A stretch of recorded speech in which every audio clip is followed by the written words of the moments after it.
Chapter 682.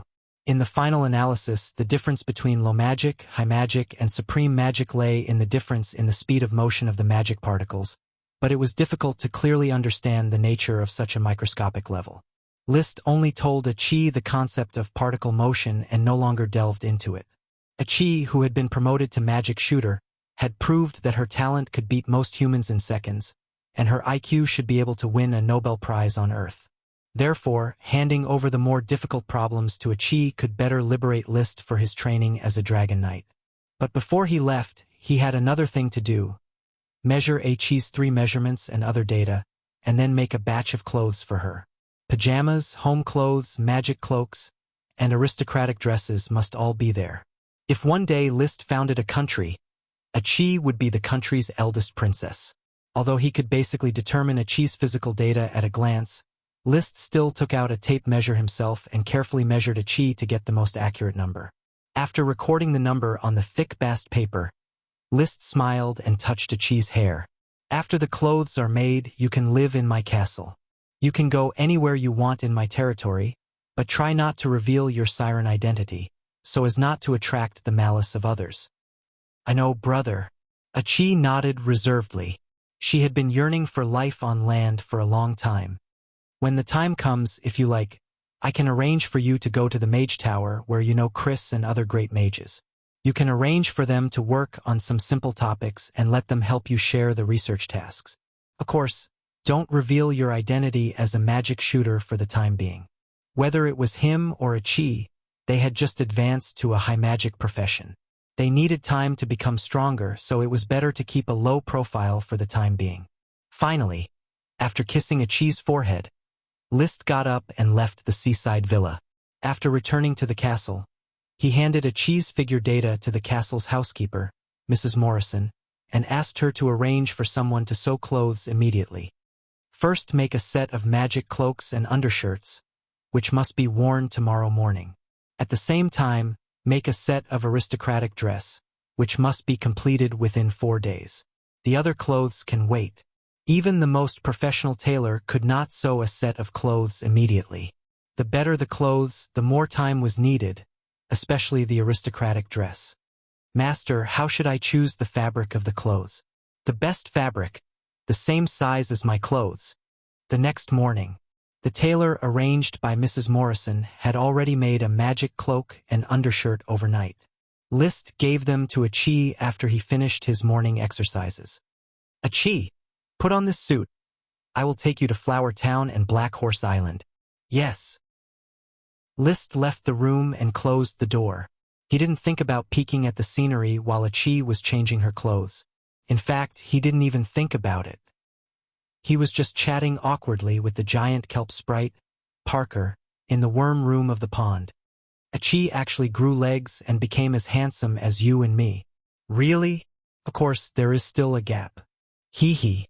I don't like her hair. Tawny is the prettiest color, like handsome Parker. I suggest you also change into a tawny suit. It looks pleasing to the eye, otherwise it will be difficult for your handsomeness to keep up with Parker's footsteps." Liszt smiled. "I also think tawny is better, but I am a nobleman.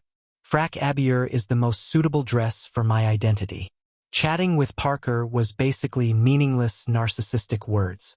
There was something wrong with this great elf's brain circuit. Fortunately, Qi was not a slow little girl and quickly changed her clothes. Black leather boots, a black wizard robe, and a black hooded magic cloak completely covered Qi's body. Only a pure and flawless face was hidden under the hood. Her big blue eyes were still deep and clear, making it difficult to ignore the look in them. There was no beauty or ugliness in the wizard cloak. It was almost the same for people of any size, so there was nothing to comment on. Liszt nodded slightly. Parker shook his head quickly. "It doesn't look good, it doesn't look good. Qi looks too ugly in black clothes. The only advantage is that it covers your blue hair. You should wear tawny clothes, a color like the handsome Parker, or you will be too far behind." There was no smile on Qi's little face. Instead, she felt a little awkward. "Brother, Qi doesn't like to wear clothes. You'll get used to it. These fabrics are very uncomfortable. Brother, you wear clothes like this every day." Don't you feel uncomfortable? Because I'm already used to it. However, the clothes here really don't fit well. I'll feel much better after wearing them for a few more days. Wearing clothes is very inconvenient. They will get wet when you swim. Achi has worn leather armor once, and it's even more uncomfortable when it's wet. She rarely complained. Obviously, the clothes caused her a series of discomfort. Brother, in blood magic, clothes can be made into magic equipment that can be stored in the body at will. Achi wants to make such clothes herself. If you can improve the vampiric magic, it will naturally be a good thing. Also, make me a set of combat clothes that can be stored and stored. List understood what Achi was thinking. When he swam on the rainbow whale Lolth, he often had to endure the discomfort of wearing wet clothes. Achi was full of confidence. Well, this kind of magic is not difficult. Achi will soon be able to achieve it. Let's go to Flower Town and then go to Black Horse Island. There is a black dragon Paris there.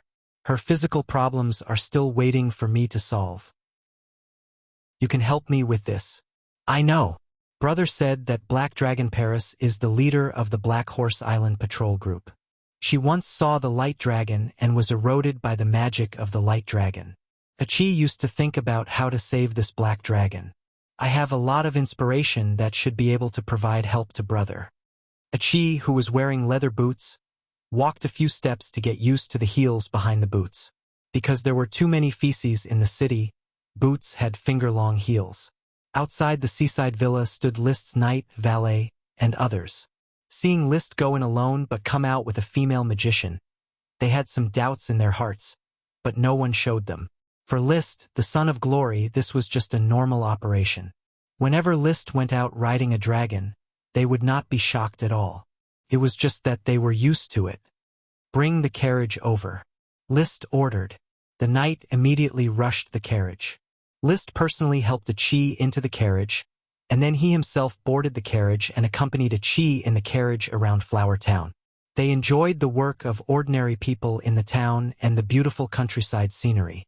Finally, the carriage stopped at the entrance of the nameless castle. List showed his gentlemanly demeanor and helped Achi down. He smiled and said, Achi, you have lived in this castle for many days, but this is the first time you have seen it in its entirety. Yes.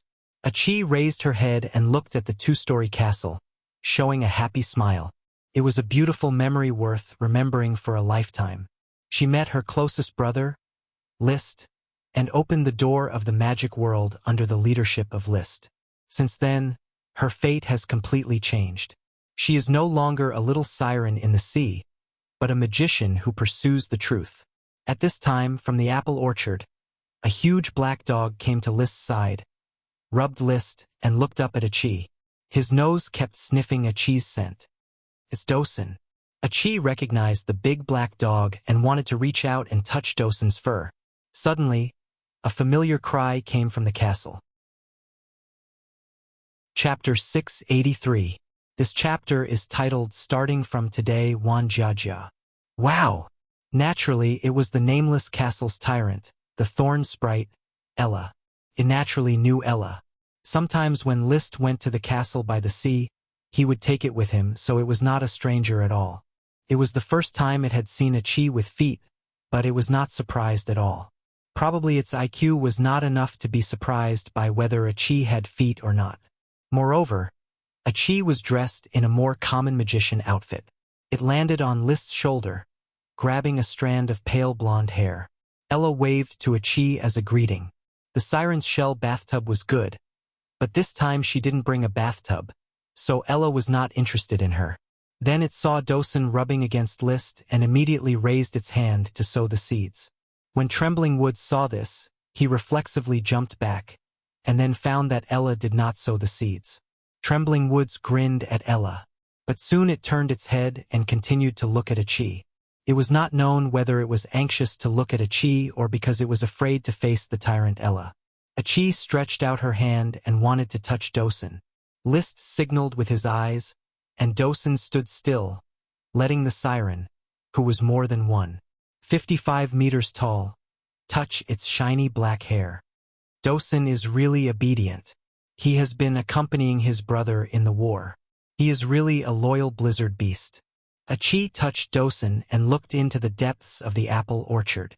The 8 little ones have grown so big. They are almost the same size as Dosen. Is the smallest one stupid woman? Yes.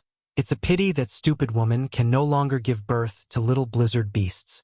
Otherwise, I would have a blizzard beast legion, and it would be easy to attack the city. At this time, the butler Carter came over, bowed and asked, Master, who is this magician? Achi Royd's truth. She is my sister, Mr. Carter. From now on, Achi will live in the castle. She will have the same status as me. List introduced Achi to Carter. Ask Mrs. Morrison to prepare a room for Achi. Buy whatever she needs. Also, Achi is a vegetarian. Prepare more fruits for her diet. Yes, master. Carter quickly bowed to Achi. Hello, Miss Achi.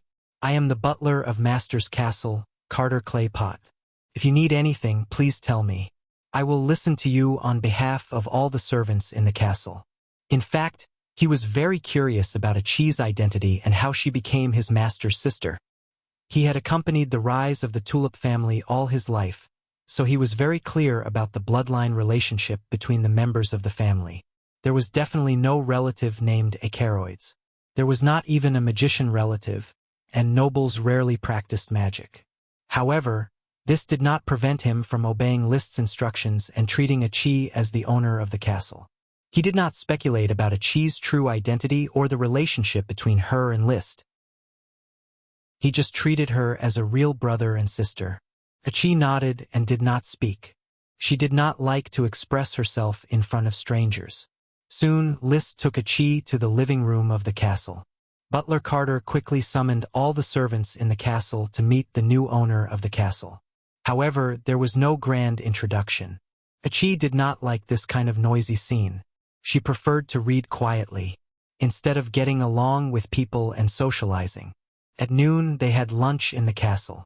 Only List and Achi were at the table. In front of Achi, there was only a small fruit plate with a variety of fruits. In front of List, there was a dazzling array of chicken, fish, and eggs. Each of them was served on a large plate and the portions were plentiful. Compared to Achi, who could eat a few raspberries for a meal, he almost had to eat the food expenses of a commoner's family for several years. Not only did he have to eat and drink well, but the cost of magic potions was also large. After all, he was not alone. There was a fire dragon in his body. After eating, List asked, "How does it feel to live in the castle?" Is a little constrained. Achi doesn't really like so many people watching her eat. Feels weird.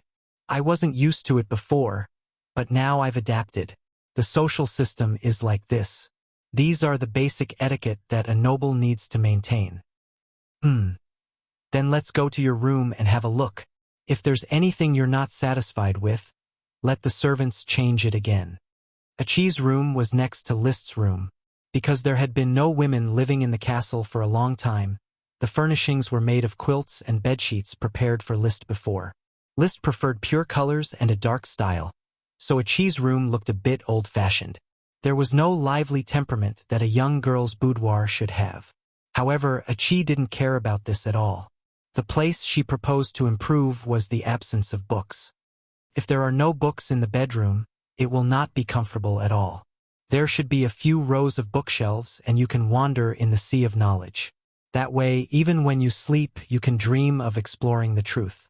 List's mouth twitched. The little siren was still captured by the truth. Like most magicians, she always wanted to pursue knowledge and explore the truth. Mr. Carter, move all the magic books in my study to Achi's bedroom. Just move half of them over. The study also needs some magic books to decorate. In the afternoon, departure to Black Horse Island. List was going to ride the colorful whale Lolth and take Achi to Flower Town. However, Achi, who was a little depressed in the castle, quickly became lively after entering the sea. Brother, don't ride Lolth. Let Achi send brother to Black Horse Island with a shell. Ha! Soon List understood how magical Achi's shell was. Not only could it be turned into a hair clip, but it could also be used as a shell airship. The waterspout carried the shell below at a speed of at least 200 kilometers per hour. The shell maintained a height of 10 meters above the sea, whistling and galloping, and it took only half an hour to reach Black Horse Port, when List and Achi jumped from the shell and landed on the wooden planks of the dock. All the workers immediately saluted List under the leadership of the dock officials. List did not bring any entourage, and there was no ostentation, but this did not damage his heroic image. In the Black Horse Island territory, he was the faith. Soon, officials brought 2 horses, changed to a carriage. List had not taught Achi how to ride a horse, and a mage wearing a magic robe was not suitable for riding a horse. The port officials did not have good eyesight. After changing to a carriage, they went directly to the mage tower. At the same time, someone was sent to inform the head of the patrol group, Paris, to come over. On the first floor of the mage tower, Dean Chris Truth saw Achi next to List. Achi's petite figure and flawless face were impossible to ignore, and as a great mage, Chris could feel a magic aura from Achi that made her heart palpitate. "Lord Viscount, who is this Mr. Magician?" Chris asked directly. "Let's find a quiet room and talk." List did not intend to hide it from Chris. He still needed Chris to support Achi's magic research. Led by Chris, the 3 went directly to her office on the mage tower. After sending away several magic apprentices who acted as assistants, Chris personally made tea for List, and Achi tea had now become a popular drink in the mage tower. "Chris, please sit down," List said directly without any foreshadowing. "You must be curious about the identity of Achi Royd's truth. I hope you are not too surprised. In addition to being my sister, she is also a magic shooter." Clatter, as soon as his voice fell. Chapter 684. Her mental fortitude is still not strong enough, List thought regretfully as he watched Chris accidentally break the teacup. Magic shooters and Dragon Knight were unfathomable existences, but as a Sky Knight or a great sorcerer, they were experienced and knowledgeable people with status. Their mental fortitude should not be so weak. However, he still said gently, "Calm down, Chris. There is no need to be so surprised." Chris looked down at the broken teacup and the spilled tea on the floor, and seemed to understand that she was too surprised. "Lord Viscount, are you sure you are not wrong? Your sister is so young. Are you sure she is not a great sorcerer, but a legendary magic shooter? You should know that I am not a person who likes to joke. Achi has only recently come into contact with the weave and completed the elemental transformation, becoming a true magic shooter. She is probably the Grand Duchy of Sapphire, the only magic shooter born in the Iron and Steel Ridge and the Eagle Bear Kingdom in the past 100 years. Is she really a magic shooter?" Chris clutched her chest with one hand, still looking at Achi in disbelief. She had accidentally broken the teacup just now because of the sudden shock, but the shattering of the teacup had also dissolved her shock and allowed her to quickly calm down. She felt that List might be joking. However, there was not a hint of a joke in List's tone, and this seemingly petite, clear-eyed, and flawless female sorcerer did not seem to be joking at all. Most importantly, the faint aura emitted from her body made her heart palpitate, but when she tried to capture it carefully, the feeling disappeared, as if it was just an illusion. But as a great sorcerer, her 5 senses were sharp, and she was especially sensitive to magic. Chris absolutely did not believe that she would randomly hallucinate. So, it was very likely that all of this was real. The petite female sorcerer in front of her was really a magic shooter.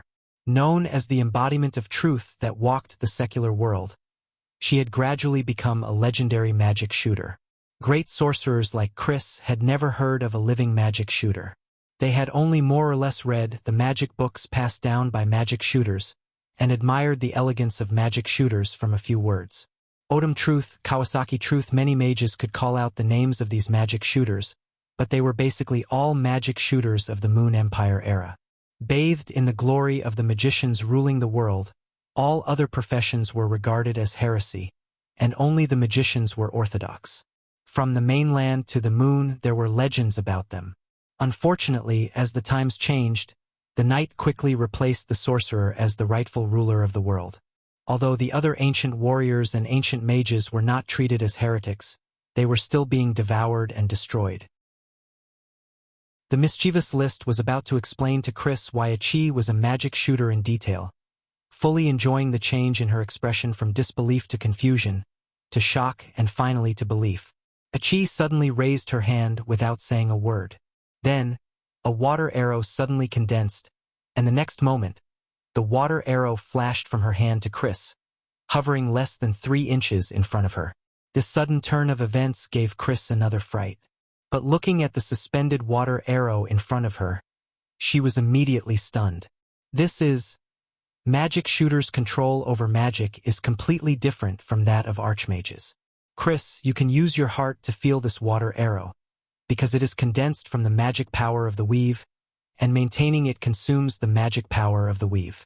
As long as I want it to, it can exist for a very, very long time. It was practically the first time Achi had said such a long sentence to a stranger. The surprised List. It made Chris tremble even more. In her knowledge, once magic was released, it could not be stopped.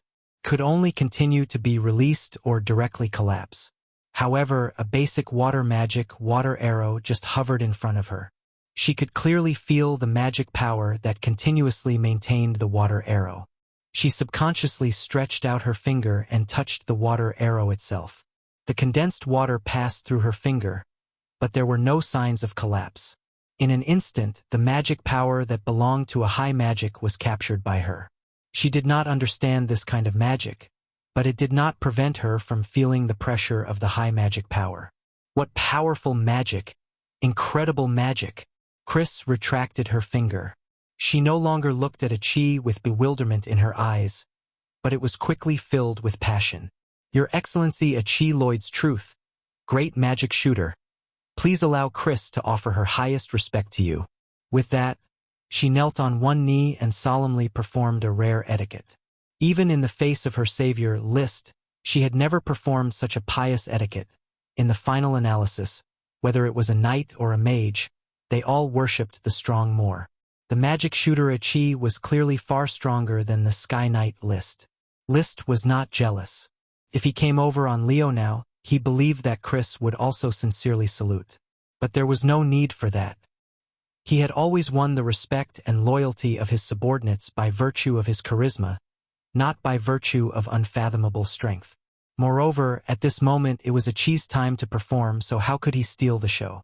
Achi had too little contact with humans, but as intelligent as she was and as powerful as she was, she did not need to know too much about communication. She just said what she wanted to say.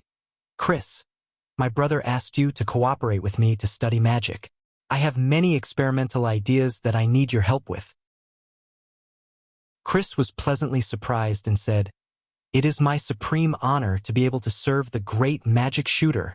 Then she quietly added, If I can get 1 or 2 pointers from you, it will be even more exciting. Sure, you can study magic for me, and I will find time to guide you in your practice. Achi easily dealt with Chris. With her status, it was true that she only needed to crook her finger and a great mage would rush to work for her. The position of a magic shooter in the hearts of a mage was sacred and inviolable. Seeing this, List was pleased and said, Chris, Achi's identity needs to be kept secret and cannot be mentioned to anyone. Why, Lord Viscount, His Excellency Achilles is the embodiment of truth that walks in the secular world. Shouldn't he be spreading the light of truth to the world? If His Excellency Achilles needs a laboratory, Chris is willing to give up the Mage Tower and serve by his side. Wait a few years. She has just advanced to Magic Shooter, so she needs some time to adapt and not be disturbed by the secular world. List said unquestionably, You will still be in charge of the Mage Tower. After all, it was originally built for you. Achi will live in my castle, and her laboratory will be built directly in the castle. Achi did not speak and let List arrange it. Chris immediately said eagerly, Then, Lord Viscount, can I have a room in the castle? I hope to be able to serve His Excellency Achilles at all times. Achi did indeed need a great mage as an assistant. According to many magic books, the ancient magic shooters were surrounded by a large number of mages, like the followers of a lord's knight.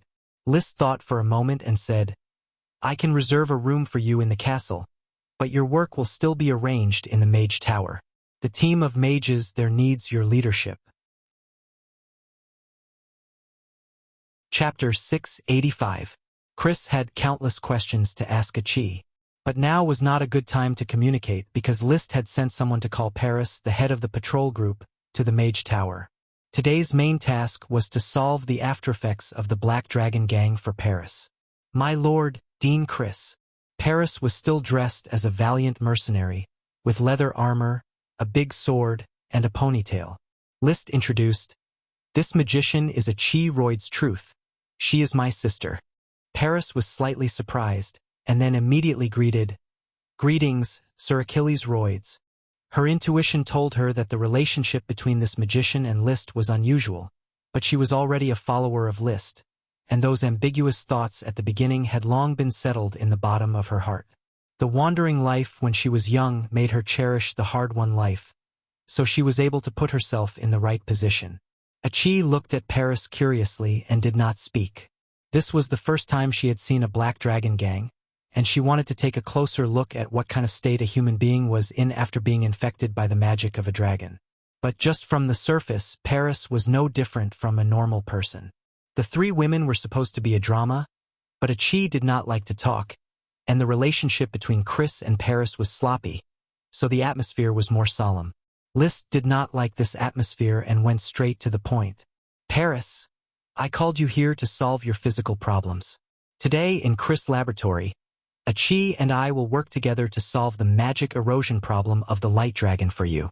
You have to cooperate carefully." "Ah, my lord, this is..." Paris was surprised. Chris was also surprised. "The magic erosion of the light dragon? Paris, your light magic affinity is caused by the magic erosion of the light dragon?" Seeing this, List ordered, "Captain Paris, tell them your story. Let Dean Chris know about it too. She can help from the side." Paris immediately told her story, how a mouse became a black dragon, how she escaped after killing the court magician, and how she followed her sister's trail to Flower Town. She was overwhelmed by List's personal charm and was willing to stay here with her sister. It turns out that the white dragon recorded in the magic books is true. The thief is really courageous. He actually reversed the transformation ritual and made you a living black dragon. Unfortunately, the thief is missing. Otherwise, the probability of curing will be much higher with one more sample. Paris still had the same attitude. "Actually, it doesn't matter if I'm cured or not, my lord. Thank you for everything you've done for me. If it's too much trouble, this is actually quite good." "It's not troublesome at all. You don't have to say any more. If you can live a few more years, why should you live less?" List looked directly at Achi. "What do you think we should do first?" "Let her transform into a black dragon first. Transforming into a black dragon will shorten her lifespan. If it was an ordinary magician, Paris would not listen to him no matter how much he said. But List casually ordered, and she directly stirred up the light dragon magic in her body. To be precise, it should be the light dragon high magic, and the magic has the characteristics of an advanced nature. After taking off the hindering leather armor, boom! In the blink of an eye, the clothes on Paris' body were torn apart. The veins on her originally white arms swelled, and grayish-white scales grew out of her flesh. Her arms were more than twice as thick, and her fingers turned into sharp claws, with sharp nails that were an inch long. After her arms, her legs and body followed suit, bursting her clothes. Her veins bulged everywhere, and scales grew in the muscles under her skin, making her body twice as big. Then even her head began to change. Fine gray-white scales grew on her face and forehead, and the color of her hair gradually turned gray-white. Apart from her face, there was no longer any trace of Paris's appearance. Her whole body was a huge half-dragon and half-human, with torn clothes hanging on her body. At first glance, she looked like the female mutant in X-Men, but she was gray-white and more ferocious. As soon as the transformation was completed, Paris's body became a looming transparent existence without the need for her to actively exert light and shadow. "My lord, this is the final form of my Black Dragon gang. Takes a lot of magic to maintain this form. It seems that my body is melting. Keep the black dragon form, Paris. Don't worry. With the current strength of a chi and I, it will not be difficult to solve the problem for you.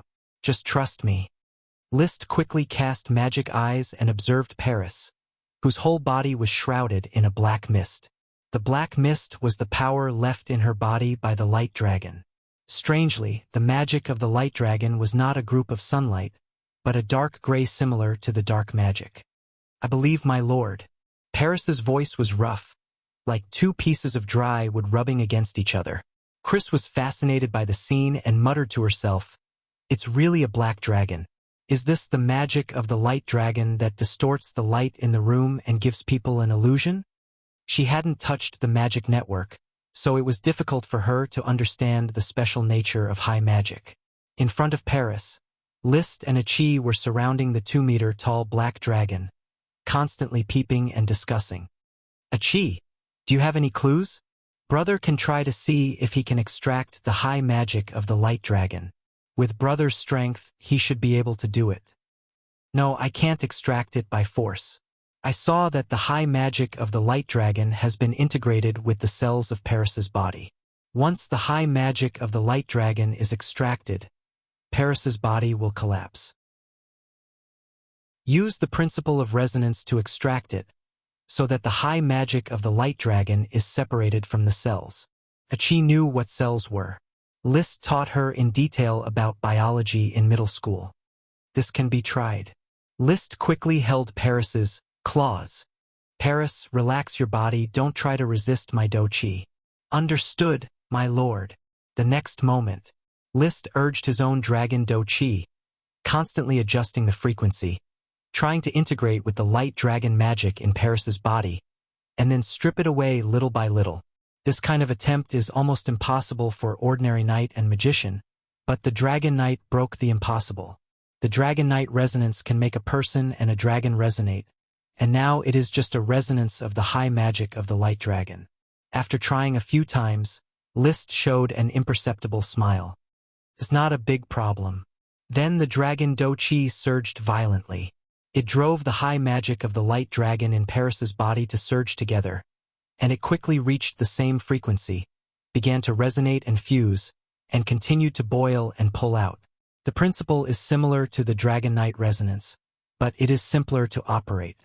It can barely be regarded as a lower version of the dragon knight resonance. "My body is hot," Paris said with difficulty. This is the dragon do chi burning her body.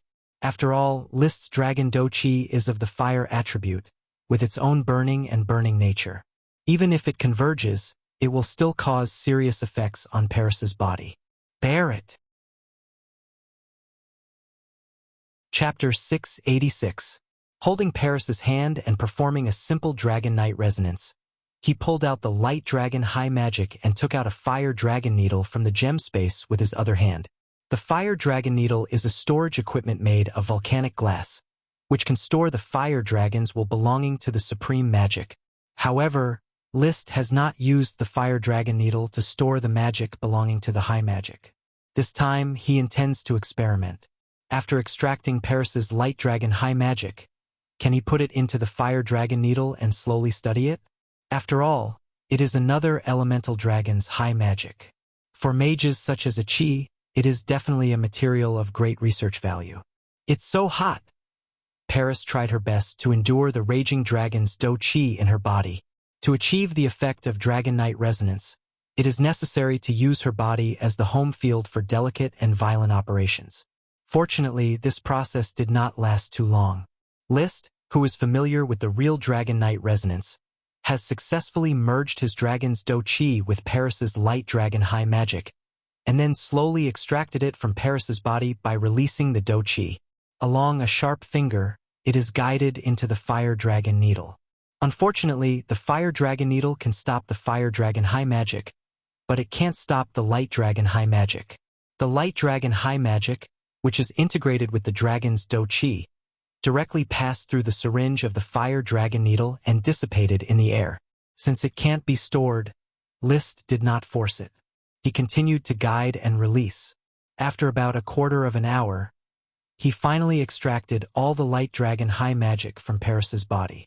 Gradually, Paris's black dragon form began to fade. Her scales withered and her body shrunk. The slightly plump and valiant female mercenary had returned. However, because her clothes had been torn, a few strands of cloth could not cover her white female skin, and the 2 key points on her chest were clearly exposed to List. However, before List could shift his mind from the light dragon high magic and carefully look at Paris's body, Chris, who was guarding him, had taken off her magic cloak and covered Paris's body. List saw this. He glanced at Chris faintly. What a blind guy. In any case, Paris's black dragon gang power has been completely solved.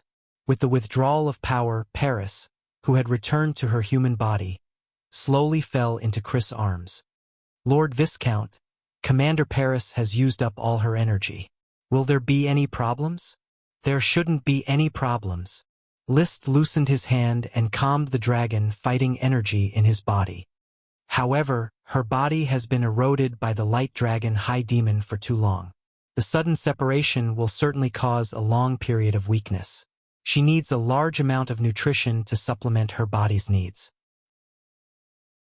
At this time, Achi, who had been observing for a long time, gently held Paris's hand, sensing the condition of Paris's body. After a moment, she said, "Big brother, although Paris's body is weak and she can't feel the high magic of the light dragon, Achi can feel that the light magic is still in her body. Moreover, her body seems to be automatically refining the light magic. It's like fighting spirit, but also like magic." You mean to say she can now cultivate both Doqi and magic? List was very surprised. Achi nodded. In essence, magic and Doqi are in conflict. Magic requires the spirit to be released, and Doqi requires the spirit to be withdrawn. They are 2 different cultivation systems. But Paris's body has been specially transformed by the light dragon and has become similar to the body of World of Warcraft. Magic is natural. Can it be like this? Let me think for a moment. List sat in a chair thinking, but in fact calling the smoke mission. Mission completed. Reward: Paris's light magic swordsman path. Light magic swordsman path. He understood that Achi's guess was correct. The reward of the smoke mission for Paris's path of cultivation was indeed a system of magic and Doqi cultivation. Probably only humans whose bodies have been completely transformed by the high magic of the dragon can absorb half of the magic in the air and half of the magic in their own cells, like in World of Warcraft. Light magic swordsman sounds very cool. I wonder if I can let Leo mass produce some fire magic swordsman in the future? Or I can simply work as a fire magic swordsman myself. It won't hinder the Dragon Knight's cultivation. I can also learn some fire magic, which is also a wonderful experience. Between fantasy and fantasy, the smoke serpentines had changed. Mission: the formula for the potion to enhance the vitality of the little person has been sent to Cousin Meopel. It may play a role in the continuation of the Taro family's bloodline, but Marquis Merlin is an elder worthy of your respect. Perhaps you should find an opportunity to listen to his teachings. Reward: clues to the Wyvern Phoenix. Wyvern Phoenix? Does Super Dragon species World of Warcraft really exist? It seems that I have to go to Red Crab Island as soon as possible and see Marquis Merlin. List had long planned to see Marquis Merlin, but he had been busy and had not been able to get away. Now that the smoke mission had been urged, he had to find time to go to Red Crab Island. Blinking his eyes to disperse the smoke in front of him, List returned to his senses. Looking at Achi and Chris, who were studying the unconscious Paris, he immediately said, "Study it and wait for Paris to wake up before letting her cooperate. For now, Chris, arrange for someone to take care of Paris and let her recover as soon as possible." Chris responded, "Yes, Lord Viscount." Achi said, "Brother, Achi wants to see Mary Dawn Daybreak and study the magic of storing objects with her. She had always been thinking about getting dressed." List naturally would not refuse. After a while, Mary rushed over. Now that she was a pure-blood vampire, her strength had increased a lot. Freed from the shackles of the Black Knight family, she did not have much work to do, and her life was very comfortable. Her main energy was now devoted to the development of the underworld. The population of Black Horse Island had exceeded 100,000, and there must be many talented teenagers who would be tempted by blood and want to become a vampire. Mary and the blood servants were looking for suitable teenagers, of course. List had rules that forbade forced development of vampires, and they must get his approval before they could be transformed. And so far, Mary found 3 teenagers with blood magic aptitude, but List rejected them. 2 of them were new serfs and were not loyal enough. One was a magic apprentice valued by Chris, so he was not allowed to develop into a vampire. "My lord, what can I do for you? Come and meet my sister, Aroyd's Truth." "My lord's sister? Dear Lord Achilles, Mary Dawn Daybreak greets you." Mary immediately performed a noble etiquette. Achi nodded and said, "I want to study magic that can integrate objects into my body, and I need your help." Mary responded, "As you wish, Lord Achilles. Then let's hurry up and study it." List interrupted, "Let's stroll around Black Horse Island today. Achi, it won't be too late to study it tomorrow." Achi was a little tangled, but it was hard for her to refuse List's proposal. Okay then. List did not want Achi to indulge in the world of magic too much. After all, she was still a minor siren and should have a happy childhood. But he was not so polite to others. "Mary, you carefully sort out the magic of storing objects today, and when Achi needs it tomorrow, be sure to provide the most detailed data." Chapter 687. From East to West, from South to North. List took Achi on the Chocobo Loki and quickly strolled around Black Horse Island, admiring all the thriving towns and the increasingly orderly plantations and workshops. This is white paper. At present, the quality is barely up to the standard for writing, but further improvement is needed. When the process is truly improved, it will be the era of white paper replacing thick bast paper. This technology will be an important pillar industry after the founding of the People's Republic. Achi rubbed the white paper. It's amazing that just some bark and straw can be made into paper that looks better than thick bast paper. Of course, magic is amazing, but technology is also a force that cannot be ignored. Well, my brother said a lot that once the power of steam is developed, it will change the whole world. List had talked about the Industrial Revolution. Watt's invention of the steam engine led to the Industrial Revolution of the 18th century. Of course, he said it in a speculative and perspective way. Leo is an elemental dragon and cannot produce gems and metals, so the development of industry with its supreme magic is the fastest way to realize its value. In fact, it was not the fastest way. The fastest way was to rob it and launch the development order just like the Sapphire Grand Duke. If the impact of white paper was still relatively weak, it was more like a handicraft workshop. Then when visiting the glass workshop, she saw that under the burning of the fire dragon's supreme magic, the stone turned into a fire-like liquid, and then was taken out, extended, processed, and slowly cooled into different glassware. Achi felt a huge impact, and for the first time she felt the powerful potential of industry. This is called an assembly line. If it is only the power of one person, the glass produced will be very limited. But if each worker masters one of the processes, not only can it speed up production efficiency, but it can also effectively reduce the risk of technology leakage. I have been promoting assembly line magic work in the Magic Academy based on this principle. My brother's idea is really amazing. Achi expressed shock. List replied easily, "It's just basic operations." Apart from the glass workshop, which was slightly industrialized, the other workshops did not break away from the shadow of the original handicraft workshop. At most, List had higher requirements for hygiene and environment. Everything looked cleaner and tidier, but in essence, there was no change. What changed was the infrastructure. The roads were flat and wide rubber roads, made of bricks mixed with rubber water. Tall water towers could be seen everywhere in the residential and workshop areas. These water towers were used for firefighting and decontamination. They were used to flush the underground pipes regularly. Every house had a sewage pipe that was connected to the underground pipes of the city. Toilets were everywhere, strictly adhering to List's requirements to not urinate or defecate anywhere. Violators would not only be fined, but would also be reformed through labor. List also planned to promote the water wheel and the high bridge waterway. In other words, the water wheel would draw water from rivers and lakes and transport it through high-altitude pipes to the water tower in the town. However, the town was currently busy with construction and had not yet planned to this step. As long as the needs of the castle were met, the progress would not be slowed down. Just like the aristocratic lords did not care about the city's hygiene, they lived in the castle, and the stench did not affect them. List also lived in the castle. As long as the castle fully enjoyed healthy and convenient services, it did not matter if the city was backward. In fact, the town under his jurisdiction was already a model of civilization in the world, and its livability was similar to that of the great aristocratic castles.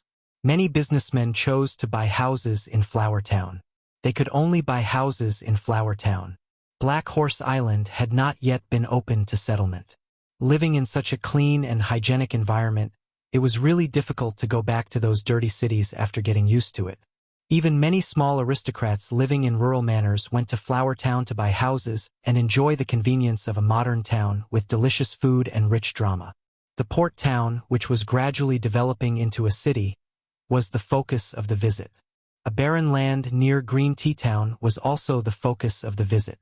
List pointed to the empty land and said to Achi, "It was here that Leo and I met the invisible dragon, a kind of sacred dragon. It ate my beef and smoked grass and gave me these space gems." List took out a space gem and handed it to Achi. "This space gem is for you, Achi. As a gift for your promotion to magic shooter, let me put it on for you. The space gem has been inlaid in the mithril ring made by the Iron Knight Alvin Eagle Sword. Can be called a space ring dazzling." Holding Achi's slender hand, List put the sparkling ring on her left middle finger under Achi's amazed and delighted eyes.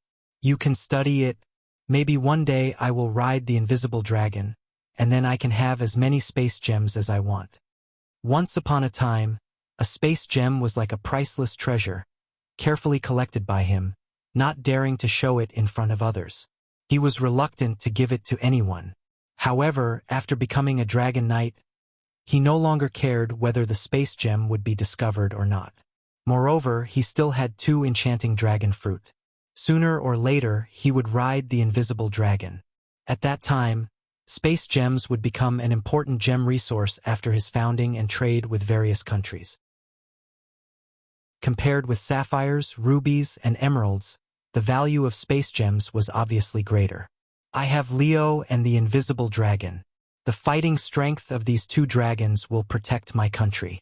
I believe that at that time, even without a kingdom as a backer, no one will dare to provoke me." It was normal for a kingdom to have 6 or 7 dragon knights, but the dragon knight would involve each other, and there were very few truly free dragon knights.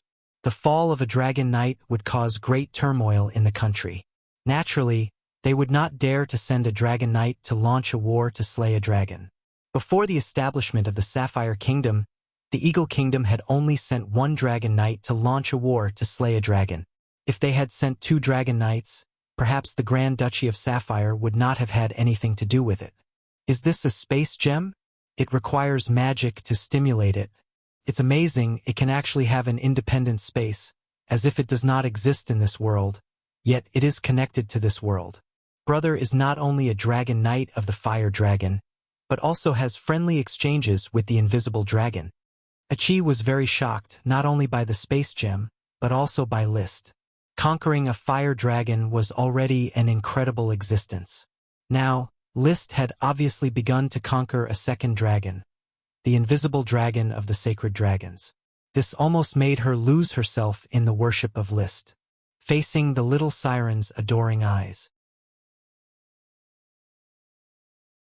Chapter 688. This chapter is Brother Fruit's dad Wan Zhaojia. Construction of the second floor of Thorn Castle has begun and will be completed within the year. After visiting Thorn Castle with Achi, it was already dark. The chef of the port town had prepared a sumptuous dinner. Almost all the main officials and elite Earth Knight of Black Horse Island attended tonight's dinner. The reason was simple. Tonight was a banquet where List introduced Achi to everyone, so that everyone in the territory would understand Achi's identity. so as not to cause any misunderstandings. No matter what these officials and knight guessed, it was a fact that the Lord had a sister. For the next 3 days, Achi studied clothing storage magic with Mary and other vampires, while sorting out a batch of magic experiments for Chris to study. List basically handed over the content of magic to Achi and Chris, and no longer worried about it. He no longer messed around with the magic books.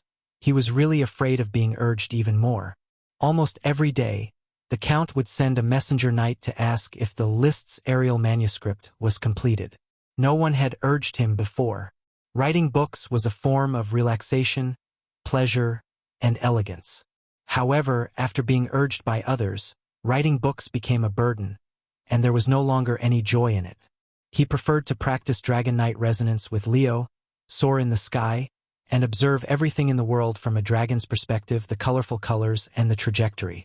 Both the man and the dragon were growing rapidly, and their strength could be felt all the time.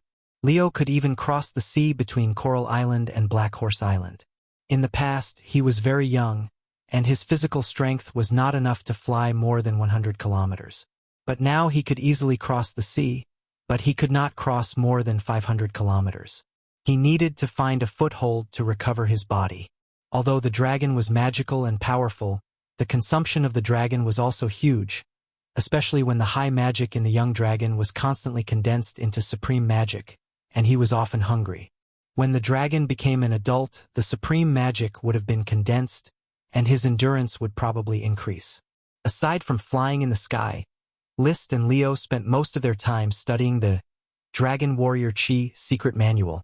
They were preparing to study a set of Chi secret manuals for Dragon Knights. At present, he still had no clue about the Dragon Do Chi secret manual.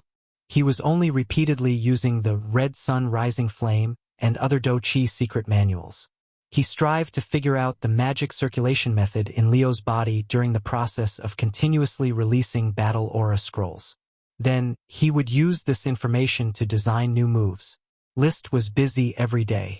He had just obtained the power of the Dragon Knight, so he did not want to waste a single second.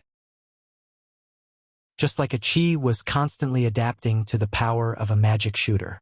Even Paris began to control her new body without the light dragon, attempting to recultivate.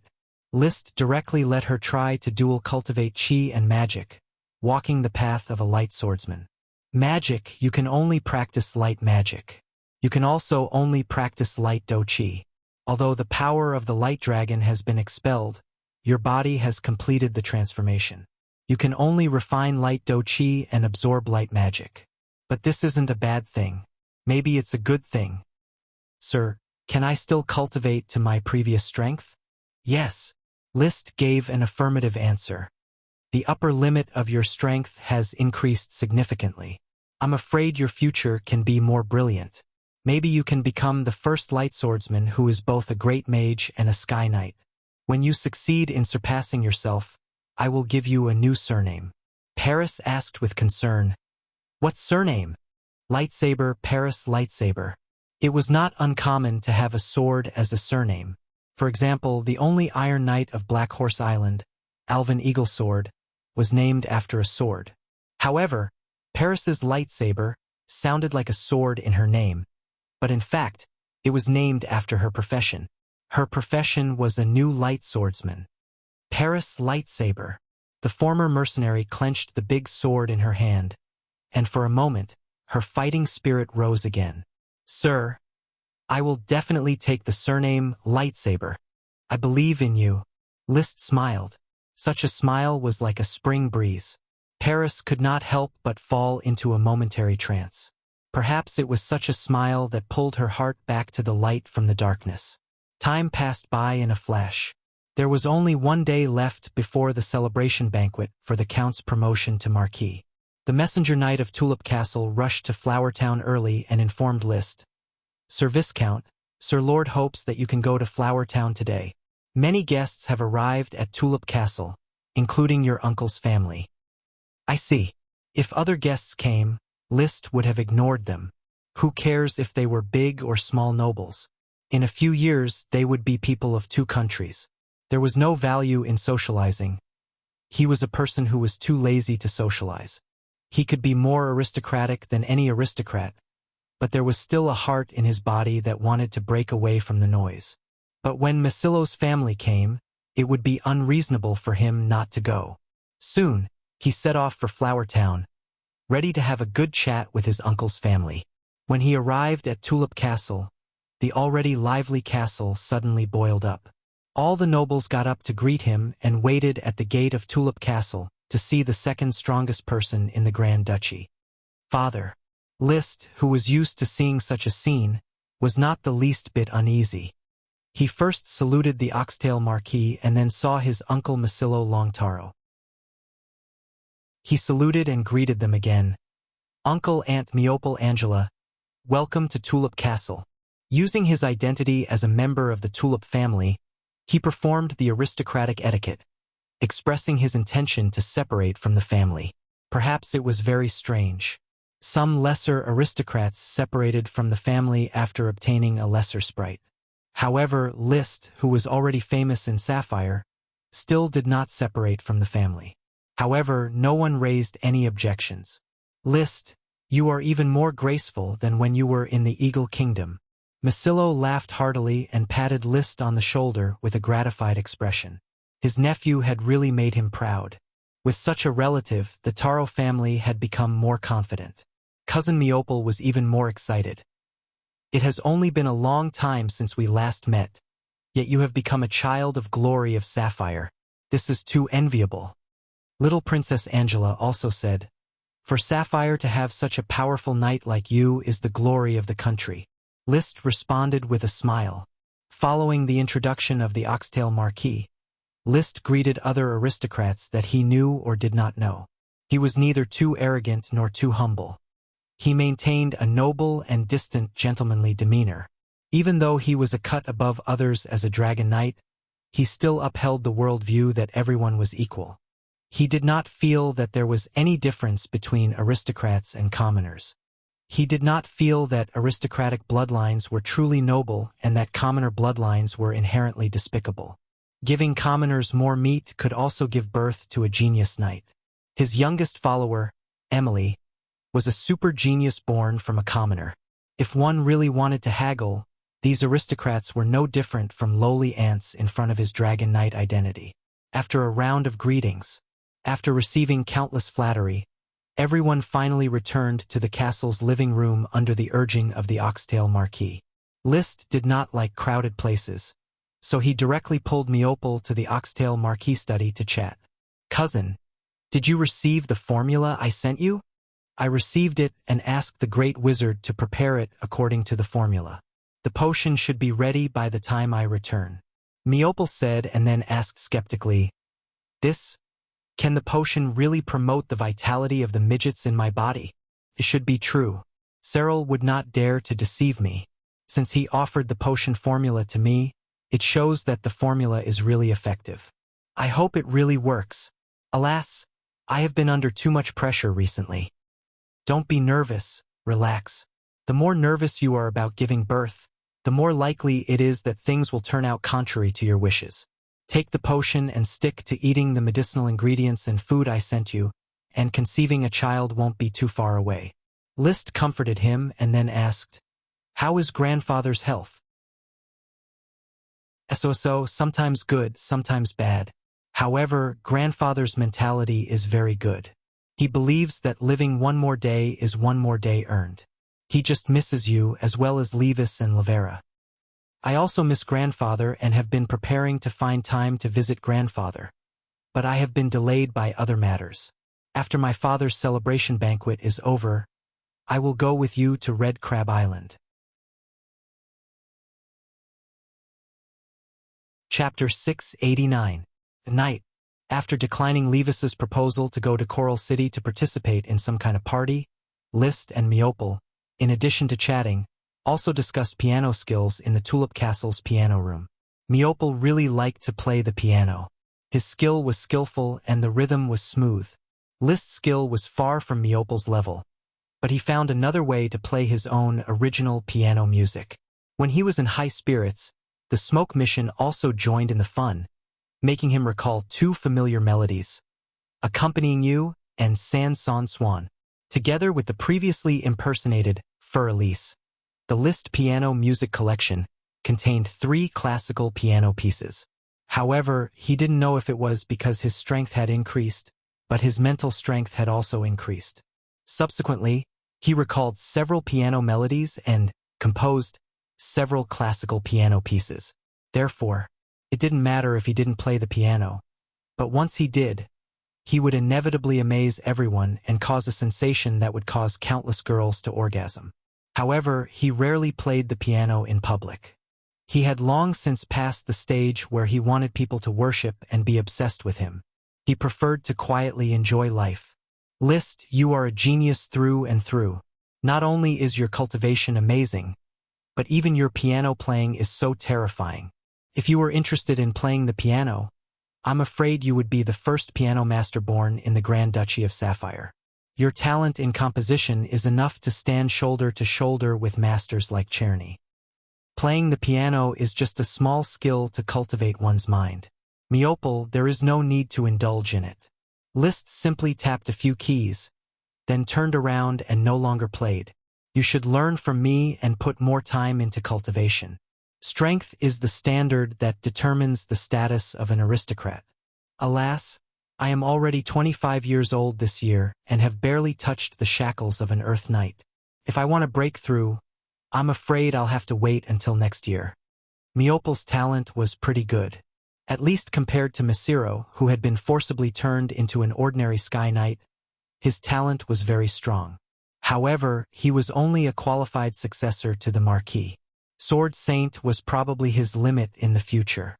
Compared to the genius Marquis Merlin, the descendants of the Taro family were a bit useless. Not only were their cultivation talents trash, but their fertility was also trash. Messiro and his wife had been plowing for many years, only to have Meopel as their only son. Meopel had spent more than a year making a dwarf, yet there was no sign of activity. Unlike the Tulip family, the Count had 3 sons. Now that the eldest son, Levis, had also given birth to a son, there was no need to worry about having children. If you don't have enough talent, then you'll have to work hard to make up for it. I'm afraid you're not as hardworking as Levis. Although the Taro family has provided you with more resources, it is very likely that you will be promoted to Sky Knight behind Levis. Liszt said in a somewhat old-fashioned manner. He also had the qualifications to guide the other party. Meopel was very good at comforting himself. In any case, you are already used to falling behind, so it doesn't matter if you fall behind Levis. I have a very young follower. Apart from eating, drinking, and sleeping every day, she spends all her time practicing cultivation.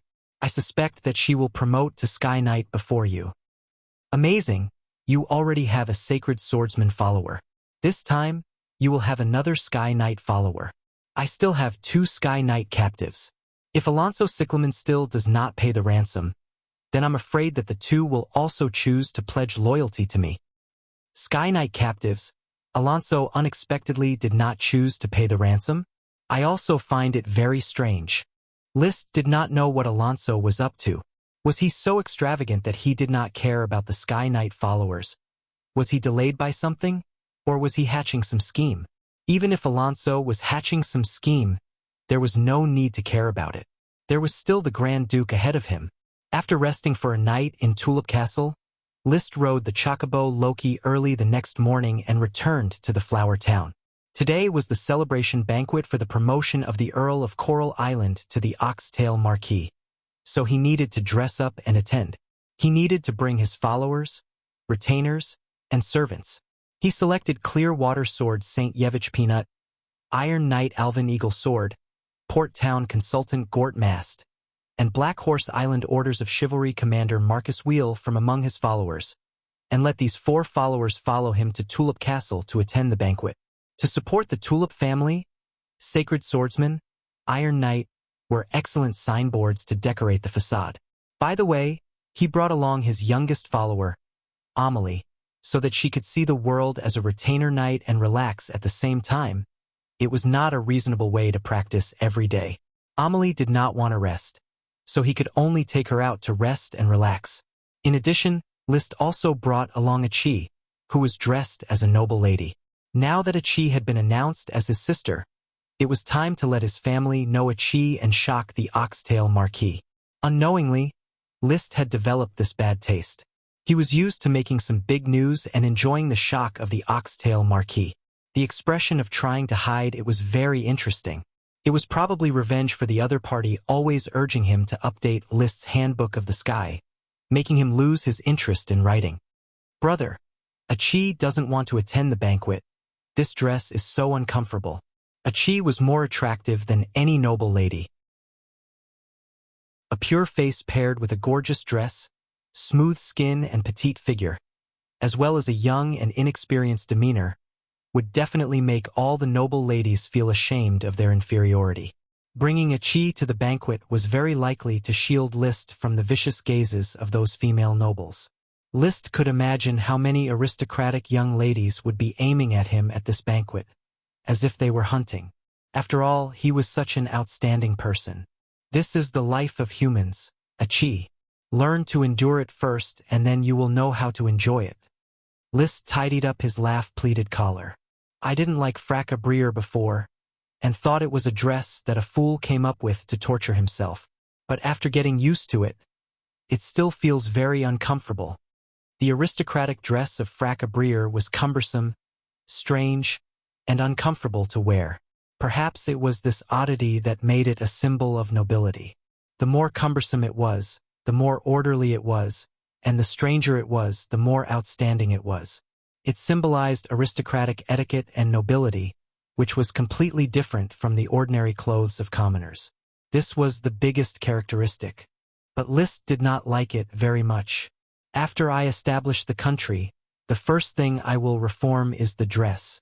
The dress must be simple and convenient, and on this basis can reflect the demeanor of nobility as much as possible. He flipped over and mounted the bird. Chapter 690. After calculating the time, the caravan arrived just before the luncheon began. Rolia, this is my sister, Aki Roids. Truth, help me take good care of her. She doesn't like to socialize, so she doesn't need to talk much with those noble ladies. Just don't make her feel restricted. I'll come back after I greet them. The first sentence was directed at Rolia Golden Oats, and the second sentence was directed at Achi. Rolia held Achi's arm in a friendly manner. You must be Achi. I heard Liszt talk about you yesterday. He said that you're a great sorcerer. You look really young. Come on, let's go talk to grandmother and Lavera. Achi glanced at Liszt and received a smile of encouragement. She then followed Rolia to the other side, where the noble ladies and ladies gathered. Last night, Liszt told his family that he would bring his sister over today. He only revealed that Achi was a young great sorcerer who met him on a sea trip and became brother and sister by chance. Although the Marquis and the others were surprised by Achi's existence, they did not say much. After all, Liszt had already been in theft, and he only needed to be responsible for his actions. Rolia was very intelligent and would take good care of Achi, so Liszt was not worried. He followed Levis to greet the nobles who came today. Putting on a standard smile, politely displaying a set of noble etiquette, and accepting a few words of praise was enough to complete the task. The eldest prince was the most distinguished guest in Tulip Castle today. Thank you for coming, your royal highness. Liszt naturally came to greet him. This icebound sword saint should be said to be a qualified successor of Sapphire. He had shown bravery in several battles, and had presided over the development on behalf of the Grand Duke many times. The iron mine of Coiling Dragon Mountain was also quickly transported back to the country under his leadership. It hasn't been long since I last saw you, and you've already grown to such a height. It's amazing. Unfortunately, I don't have a third sister, or I would definitely marry you. The eldest prince was very enthusiastic. This was because the Oxtail Marquis had hinted that once Liszt separated from the family, he would follow him. Having such an expert following him was a very honorable thing for the first prince. Moreover, as the future heir of Sapphire, he also needed powerful followers to help him build his career, or even to preside over the expansion order war. If he really had a younger sister, she would definitely facilitate this marriage. Liszt responded calmly. He wasn't sure about the first princess's character, but based on the little princess's previous conduct, he should stay away from these princesses. Even if he was single for the rest of his life, he would not be willing to wear a bunch of green hats on his head. After exchanging a few words, Oxtail Marquis walked over and invited the first prince to take a seat. As the eldest prince sat at the head of the table, the Marquis of Deep Throat Island, Wallace Pineapple Green, followed closely behind him. The Marquis of Skin Island, Ramirez White Glutinous Rice, and the Marquis of Golden Island, Roderick Golden Oatmeal, were also present. The nobles of the Blue Blood Alliance rarely attended the banquets of the feudal nobles, and Marquis Merlin was not in good health. Thus, only 3 marquises had come. However, the Marquis of Red Maple City, Grindenton Red Maple Leaf, and the Marquis of Quicksand City, Nesta Great Flower Huilon, had sent their children to attend the banquet. The Marquis of Red Crab Island, Merlin Longtaro, had naturally sent the Macero couple and the Meopal couple. Coupled with a large number of earls and nobles who independently followed the Grand Duke, a long table was filled with high-level sapphire nobles, and Liszt was impressively among them. As for the other minor nobles and aristocratic families, Levis and Madame Marie would entertain them on their behalf. Everyone, please raise your glasses with me. After the wine was filled, the eldest prince picked up the best flower wine in the crystal bottle and raised his glass. Everyone raised their wine glasses. The eldest prince continued, "This year's expansion order has ended, and the results are rich. Since the founding of Sapphire 153 years ago, it can be ranked in the top 5 of all the expansion orders. Naturally, the Earl of Coral Island, Lee William Tulip, who has made great contributions in this expansion order." He looked at the Marquis of Oxtail, and his tone was gentle with a little excitement and surging. "After my father, the Sapphire Grand Duke, personally conferred the title of Oxtail Marquis, ruling all the land of the Oxtail territory of Ironhoof Island. Let us salute the 7th Marquis of Sapphire. Congratulations to the Marquis of Oxtail."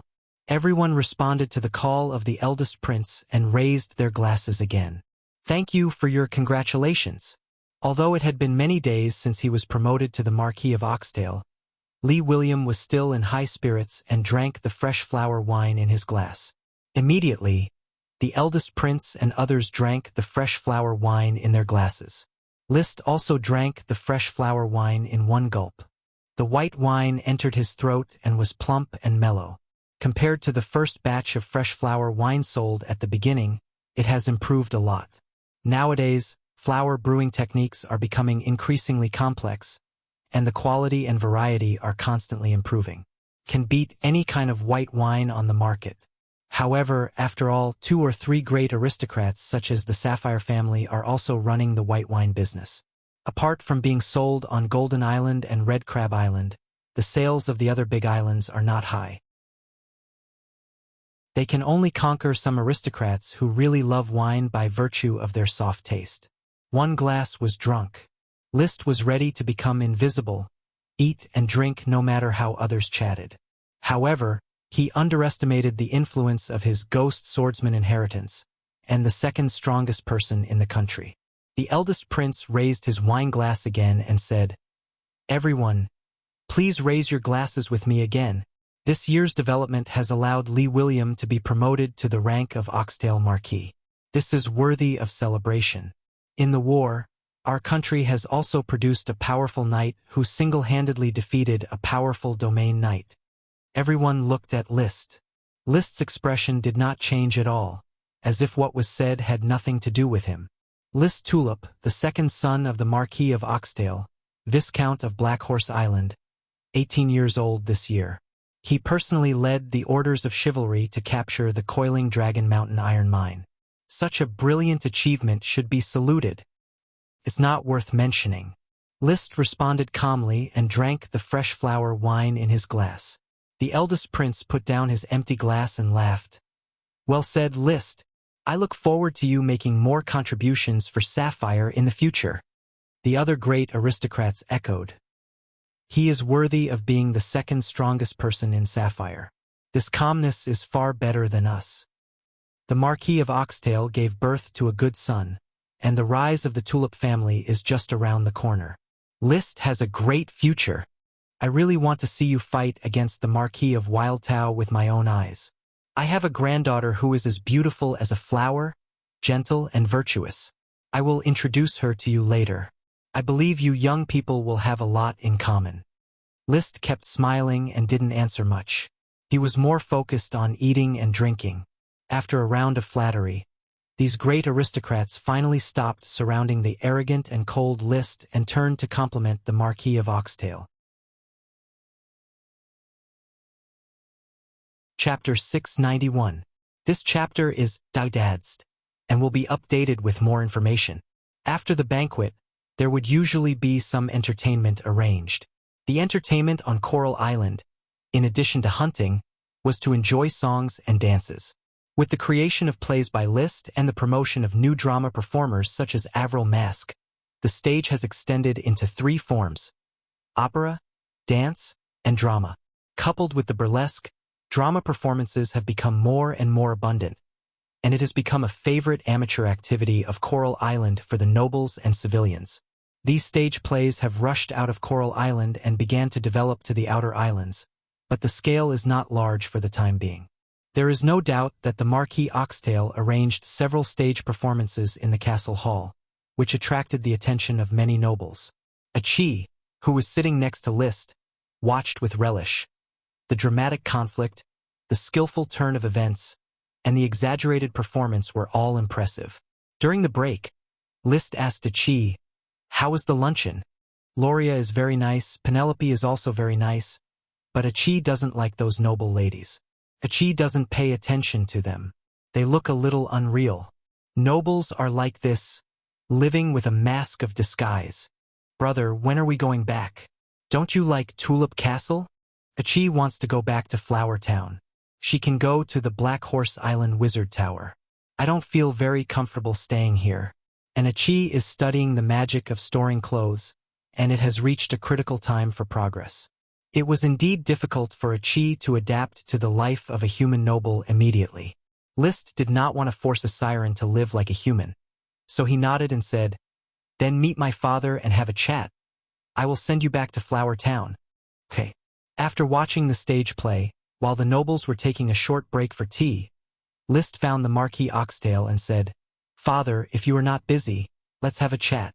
The Marquis Oxtail ordered the butler Louis to serve the nobles and followed List to the corner of the living room. He first looked at Achi, who was more noble than the noble girls, with a mischievous look in his eyes.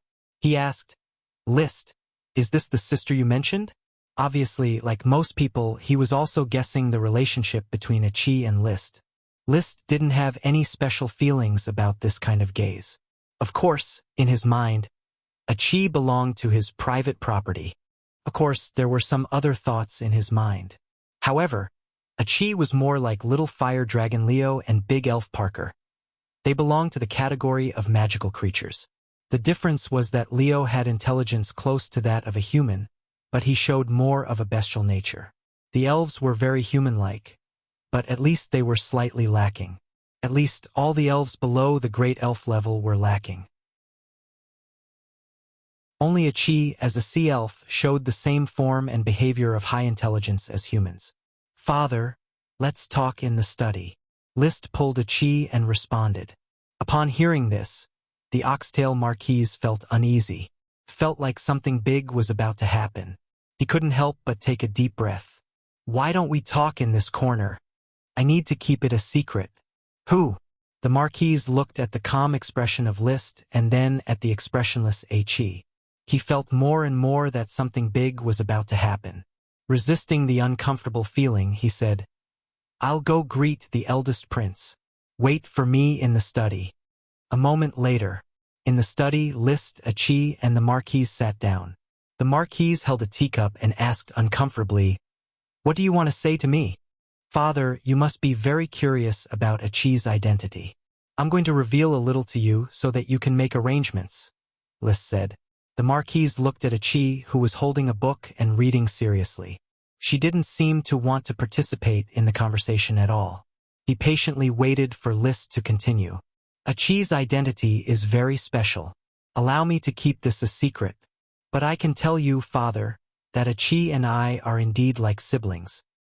I have no intention of interfering in the affairs of you youngsters. The Marquis heaved a sigh of relief. He thought that Liszt was going to talk about something like marriage. Immediately, he was no longer nervous. He leaned back in his chair comfortably, picked up the teacup and took a sip. He was becoming more and more fond of a drink like green tea. It was like life after suffering. This was a charm that no other drink could match. Seeing this, Liszt smiled slightly and said directly, "What I want to say is that Achi is not an ordinary great mage. She is a magic shooter." Huh? The Marquis didn't react for a moment. Liszt emphasized his tone. Yes, Achi is a magic shooter on par with the Dragon Knight in terms of power. He looked forward to the Marquis's reaction. Instead, the Marquis just frowned. Then he stared at Achi for a few seconds and nodded slowly. Are you sure that this little girl is the legendary magic shooter that hasn't appeared for many years? There was doubt and distrust in his eyes, but he didn't seem to be too shocked. His whole person was very calm. Such a reaction was not what Liszt expected. He patted Achi on the shoulder. Let my father see the power of a magic shooter. Achi closed the night novel that Liszt had given her from the bookshelf and raised her arms slightly without any visible movement. Suddenly, countless water arrows were densely lined up in the study, and then they circled around the study in a uniform motion. Finally, the water arrows converged and formed a huge water sword. The water sword quietly floated in front of the Marquis with its tip facing down. The seemingly tangible light exuded a heart-palpitating magic aura. The Marquis opened his mouth and finally showed the shocked expression that Liszt had expected. But this expression didn't last long before he recovered and looked at Achi in amazement. Such powerful magic control, such vivid magic effects. Although I don't know what kind of existence a magic shooter is, it's not something that a great mage can do. That's natural. Father, I am the Dragon Knight, and Achi is a magic shooter. You can deal with the Grand Duke without worry and wait patiently for the moment I establish my country. I know. Don't worry. I already know what to do. The Marquis nodded solemnly. As for you, you know better than I do what to do, so I won't bother worrying about you. Just go ahead and do it. The glory of the Tulip family rests on your shoulders. In that case, I will send Achi home first. She doesn't like this kind of aristocratic social gathering. The Marquis nodded lightly. Go ahead. After leaving the study, Liszt frowned slightly. The Marquis was indeed shocked, but it was far from what he had imagined. That shouldn't be the case. And magic shooter shouldn't have such a reaction in front of him. He couldn't figure it out. From Chrissy's reaction, it could be seen that the shock of a magic shooter was even greater than that of a Dragon Knight. No matter how powerful the Dragon Knight was, it still existed. Everyone knew that there was a Dragon Knight in the continent's kingdoms. However, magic shooters were already a legend. When a legend became a reality, the shock could be imagined. Forget it, let's not think about it. Suppressing the awkwardness in his heart, Liszt had a servant bring over the chocobo Loki and prepared to send Achi back to the flower town. However, he didn't know that just as he left the study and went downstairs, the ox-tailed Marquis once again spilled the tea in his cup on his clothes. Magic shooter. He made me another magic shooter. This isn't realistic, this isn't realistic, it can't be true. Illusion, illusion. He had no time to pay attention to the spilled tea. He just kept taking deep breaths, trying to calm his emotions. However, his heart still couldn't help but race. I knew it. He asked me to come to the study to talk, so he must have some big news for me. I knew it. Chapter 692. Putting down the half-spilled teacup, Oxtail Marquis Lee William Tulip did not immediately leave the study. Instead, he took out a piece of thick bast paper and dipped a quill in ink. First, he wrote down the words Dragon Knight and then the words Magic Shooter. Looking at the two words, he unconsciously fell into a daze. After a long time, he took out a match and lit the thick bast paper. He watched the thick bast paper turn into ashes in the ashtray on the table. Only then did he let out a long breath, got up and left his study with a smile on his face. He went downstairs and reintegrated into the lively and chatting nobles. It was just that his mentality was different from before.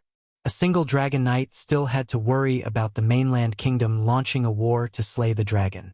However, with an additional magic shooter as a helper, unless the mainland kingdom sent 2 dragon knight, it would be impossible to win against the combination of dragon knight and magic shooter.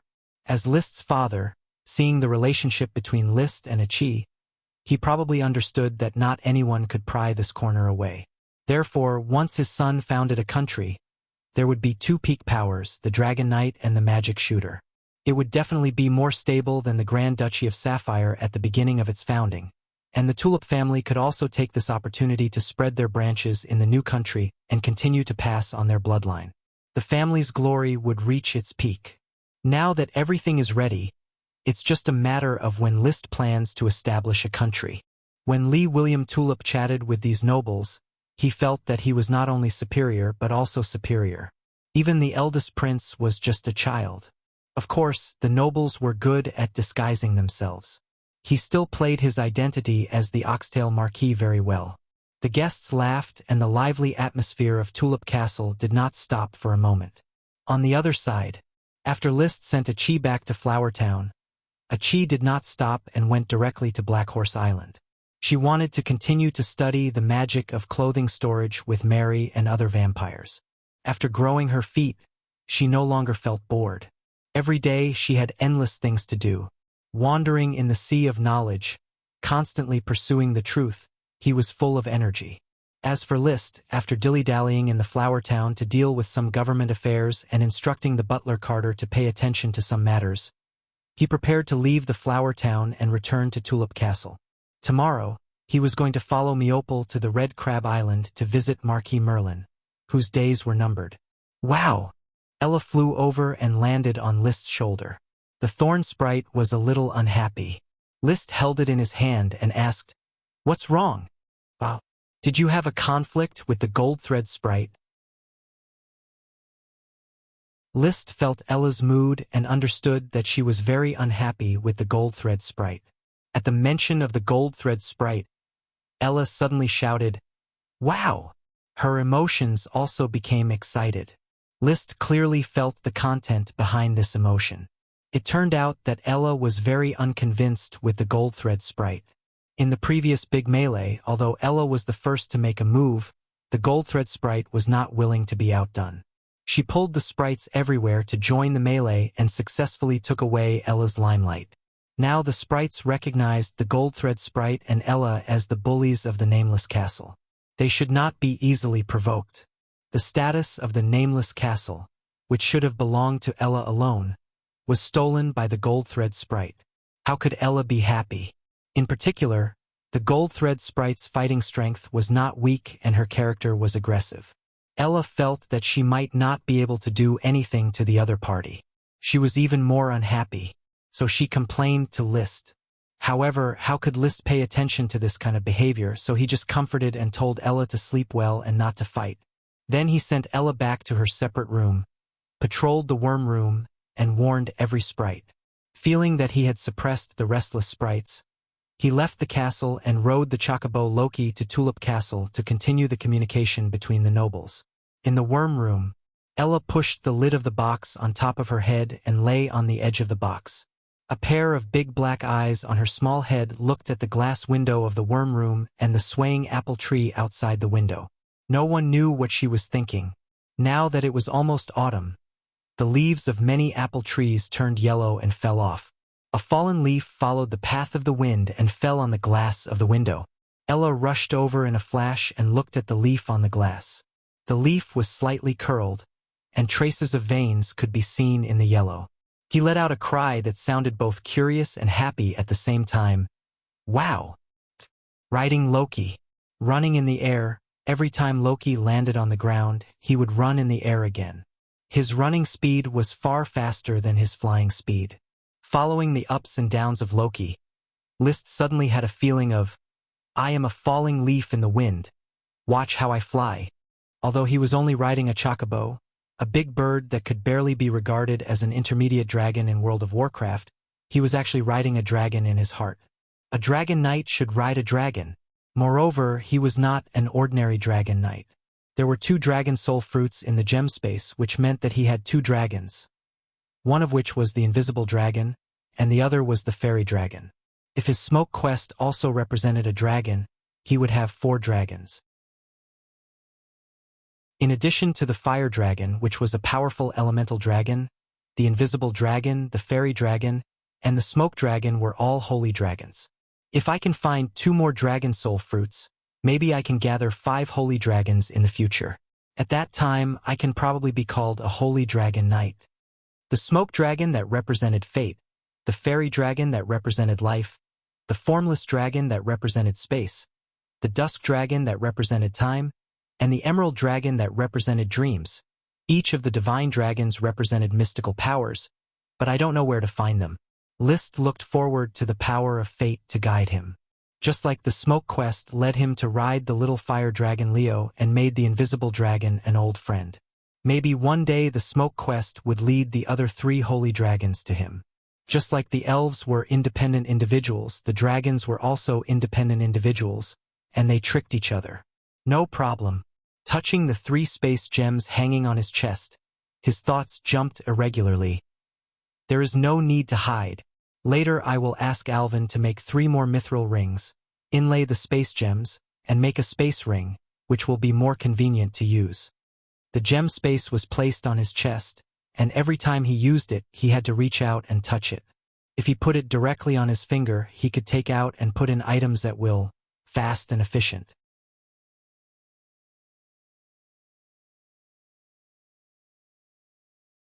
Chapter 693. On October 26th, the weather was fine. The cool breeze swept away the fallen leaves, and the trees around Tulip Castle created a good atmosphere. However, with the blessing of the tulip wormstalk, the tulip garden around the castle was still flourishing and colorful. The noble guests participating in the celebration banquet set off one after another. After seeing off the crown prince and the others, Liszt had Gort and Marcus return to the territory to continue presiding over the work. He was going to take Yevich and Alvin to Red Crab Island, but Yevich did not appear among the ranks of the retainers. Where is Yevich? Liszt slightly frowned. He did not like to wait for people, especially his own followers. The retainer knight Xavier replied, "Sir, the Clearwater swordsman told me last night that he had some personal matters to deal with. If Sir is looking for him, he told me to go directly to the vineyard outside Coral City to find him." Vineyard? He remembered that this manor belonged to Tulip Castle, and there was a grape worm stalk growing inside. The Tulip family's specialty, crescent wine, was produced in this manor. What is he doing at the vineyard? Xavier hesitated for a moment before saying, "I seem to have seen the Clearwater swordsman go with Sir Levera." Liszt suddenly raised his eyebrows. Levera and Yevich? He did not continue to think about it and just said lightly, "Go to the vineyard and bring Yevich back." He was not very concerned about Levera's life. Although they were blood-related siblings, the relationship between him and his sister was relatively weak. In his memory, the relationship between Levera and Levis was pretty good. In fact, among all his relatives, the one he admired the most was Marquis Merlin, and the one he was closest to was his cousin Meopel. Next to him was probably Madame Penelope and Lee William. Even his uncle Masiro was more pleasing to the eye than his brother and sister. However, although he was not pleasing to the eye, from a close point of view, Levis and Levera were still the closest siblings and a trustworthy family member. If nothing unexpected happened, the family should move to the country he established and continue to live as great nobles. Perhaps he should interfere with his sister Levera's criteria for choosing a spouse. Maybe it's just a one-night stand. Isn't that how the life of a noble is? Liszt didn't think too much about it. It wasn't like he hadn't done such things before. After sending someone to call Yevich, he went straight to meet up with his uncle and aunt's family. Uncle Roland Pinecone and Aunt Melinda Longtaro naturally followed. Uncle Roland Pinecone and Aunt Melinda Longtaro. Cousin Russell brought his wife Jackie Broccoli, daughter Rosie, and cousin Raleigh to attend this celebration banquet. On the way back, the whole family would gather together, and it should be very lively. After a while, Yevich rode his horse and followed the retainer knight. To List's surprise, Lavera also came with him. After seeing List, Lavera didn't talk nonsense and directly said, "List, are you going to Red Crab Island to visit Grandpa? Maybe you can keep Yevich, I have a lot to say to him." The meaning of these words was obvious. She had taken a fancy to Yevich. He glanced at Yevich and Lavera. List's expression didn't change. In essence, he didn't like the slave of 3 surnames, Yevich. Although there were objective reasons for wasting his talent when he was young and frequently changing lords when he was young, it was inevitable that people would have a negative view of him because of his frequent changing of lords. He had intended to interfere from the perspective of interests, but after thinking about it, he didn't think it was worth it to destroy other people's love. So he just said to Yevich, "Tell Vera about your future work. You guys discuss the rest. Don't report to me. As for today, you stay here and don't follow me to Red Crab Island." Exploring the island was Yevich's future work. Leaving the island for a long time was not a life that could be easily endured. Yevich bowed deeply. "I'm sorry, my lord. I've caused you trouble." List waved his hand, mounted the chocobo Loki, and turned to Lavera. "Maybe father can give you some advice. In any case, I'll send you my blessings." "Thank you, List." After the meeting, the Taro family's fleet sailed out of the port. Looking at the palace speedboat braving the wind and waves in the sea, List thought of his previous idea. "Uncle, I wonder if I can purchase a palace speedboat from the Long Taro family? I hope to learn some shipbuilding techniques to help develop my territory's shipyard." "You're going to research shipbuilding techniques? That's not a simple technique.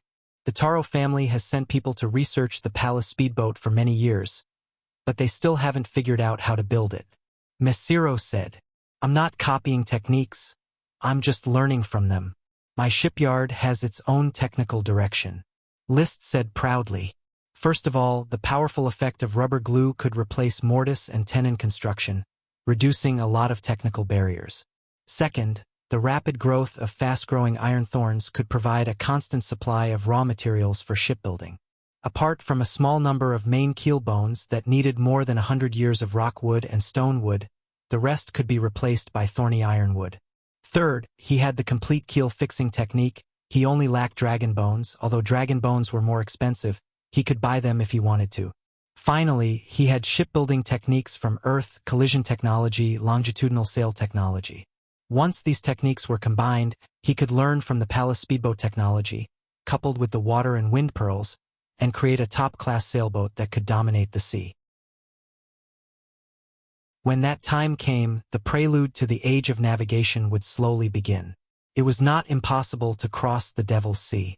In that case, when you go back, you can drive this palace speedboat back. "Thank you, uncle. The price will be the market price for a new ship. It's just an old ship, half price will do." List did not bargain. The Taro family did not lack money. What they lacked was manpower. In the future, he would support the Taro family more. With the Dragon Knight as a backer, the Taro family's position in Sapphire should be very stable. Even if it was not stable, if the Taro family was willing to go to his country, they could still enjoy the treatment of a marquis. A day and a half of voyage passed quickly. After walking for more than half a day, the fluttering flag of Long Taro Castle came into view. Because there were few people, there was no courtesy. They went directly to the bedroom to see Marquis Merlin, who was bedridden. "Grandfather." "List, you're here." Marquis Merlin leaned against the headboard. His face was haggard and yellow. His spirit was not very good, and he could die at any time. "You wrote to say that you would come, but you never did. I thought I would not be able to see you again, so I was going to scold you in my will." "I'm very sorry, grandfather. I was delayed by something." "Forget it, it's good that you can come." "What about Levis and Lavera?" "They can't leave. Father has just been promoted to a marquis, and the family is busy taking over Oxtail territory. As for Lavera, she is probably worried about her marriage." "That's true. Lee William relied on you to be promoted to a marquis. He must be very proud. Levis can inherit the marquis's estate without any struggle. He must be laughing every day. Has Lavera found a satisfactory partner? This old lady is going to be 22 soon. After the New Year's Day, she will be 22. 22. It's time to find a noble to marry. Otherwise, when she gets old, she can only find an incompetent gigolo. Marquis Merlin chatted endlessly with Liszt about family matters. After a long while, after chatting about family matters, Marquis Merlin looked at Liszt with the eyes of an elder, and suddenly sighed with emotion. So much like Melissa. Melissa's good points and Lee Williams' good points are all gathered on you.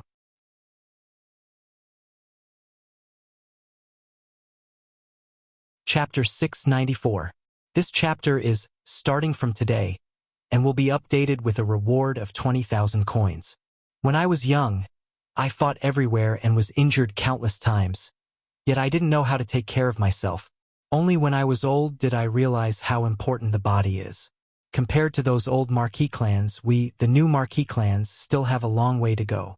Marquis Merlin drank a little potion and braced himself. Liszt asked with concern, "Grandfather, do you need to rest for a while?" "No need. I have rested enough by lying in bed all day. I have been looking forward to your arrival because I have a lot of things to discuss with you. I don't know much about your Ghostblade inheritance, but since you have such formidable strength, it means that your future is bright. The Grand Duke proposed to my father that I be promoted to a Marquis of Ironhoof City, but I don't have any thoughts about the aristocracy of the Blue Blood Alliance, so I refused." The position of Marquis was refused just like that? Yes, he refused. Haha, you have character. Worthy of being my grandson. Marquis Merlin laughed heartily, but soon, he began coughing violently. The butler standing by the bed immediately patted his back and massaged his chest, while a servant took a spittoon to collect the phlegm Marquis Merlin coughed up. After coughing, he took a little breath. Marquis Merlin continued, "The aristocracy of the Blue Blood Alliance is indeed unsatisfactory. How can it be as comfortable as the aristocracy of a fief? Your thinking is correct. Moreover, you have the strength. Sooner or later, you will snatch one of the other two fief marquises of Ironhoof Island. Perhaps the territories of you father and son will be next to each other. Perhaps. Thinking about it this way, in the future, the Tulip family, your family, the Taro family, and the Golden Wheatear family can help each other and become a great power. I'm afraid that the Grand Duke doesn't want the marquises to be too closely involved. The Grand Duke has his own way of thinking, and we have our own way of thinking. Getting used to each other is the best way to get along. The potion formula you sent to Meopel, he should already be taking it. I don't know how effective it will be, but I still need your help with the Long Taro family's matters." Regarding Meopel's question, he was quite worried. The aristocratic system did not allow for the adoption of children. Once a noble lost his direct descendant to inherit the title, the fief would be taken back by the lord. Of course, he could also choose his daughter as his heir and let his grandson inherit the title. However, doing so would be no different from handing over the family to someone else. No matter what, the inheritance of the title was always between male heirs. Inheriting it to a daughter would mean the extinction of the family. Marquis Merlin naturally did not wish for the Taro family to perish. "Don't worry, grandfather. I will do my best to help the Taro family. You're a mature child. Sometimes I'm jealous of William Lee for having 3 sons. Although Levis wasn't very useful, he was more than enough to defend his achievements. There was also that Lytton, right? It was said that his talent wasn't bad. The most surprising thing is that your talent is beyond everyone's expectations." Liszt replied modestly, "I just work harder than others, that's all. Whether it's hard work or talent, you've already grown to a height that no one in Sapphire can hope to reach. Defeating a domain knight head-on, I'm afraid this achievement is unprecedented." What Marquis Merlin meant by unprecedented was the level below the Dragon Knight. However, if Liszt were to leave the dragon, his performance would not be much better than that of other knight. Without the dragon, he would probably only reach the level of a perfect Sky Knight. However, there were no ifs in this world. He had the dragon. Starting from the ordinary Sky Knight, he had already trained together with the Fire Dragon, creating a legend that belonged to Sapphire. after confirming that he would help the Taro family. Marquis Merlin and Liszt did not linger on this topic. Liszt began to ask Marquis Merlin about the practice of a perfect sky knight. Marquis Merlin, as a veteran perfect, has rich experience and is naturally generous in teaching. They chatted for more than an hour, giving Liszt a deep understanding of the perfect level. The basic material of Liszt's sky manuscript has been filled in enough and can be completed at any time. Lunch break. After the luncheon, Liszt called out the smoke mission. At this moment, the mission finally changed. Mission completed. Reward: clues to the Wyvern Phoenix. The mission clues were probably in the hands of Marquis Merlin. He was going to ask again in the afternoon. The new mission was also released. Mission: although you no longer care about the sprite worms because of the dragon, the sprite worms are still quietly working to produce materials for the Black Horse Island territory. The value of the rubber worms is growing. The use of the three-phase power seems to make them addicted. Please use the three-phase power more often. Reward: a mutant rubber tree. Huh? It turned out to be a mission to reward a new species of plant. I haven't received a similar mission for a long time. The use of the three-phase power makes the rubber worms addicted. It seems that I have to use the three-phase power frequently after I go back to train the rubber worm's ability to mutate. He did not use the three-phase power often, because every time he used it, the rubber worm triplets would be dispirited and looked like they had lost a lot of blood. However, with the guidance of the smoke mission, it showed that the three-phase power was not only harmless, but also stimulated the rubber worm triplets. Naturally, he had to use it more.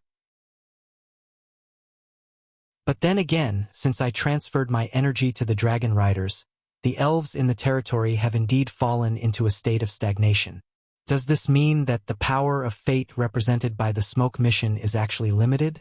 After the focus shifted, the influence of other aspects began to weaken? It seemed to make sense.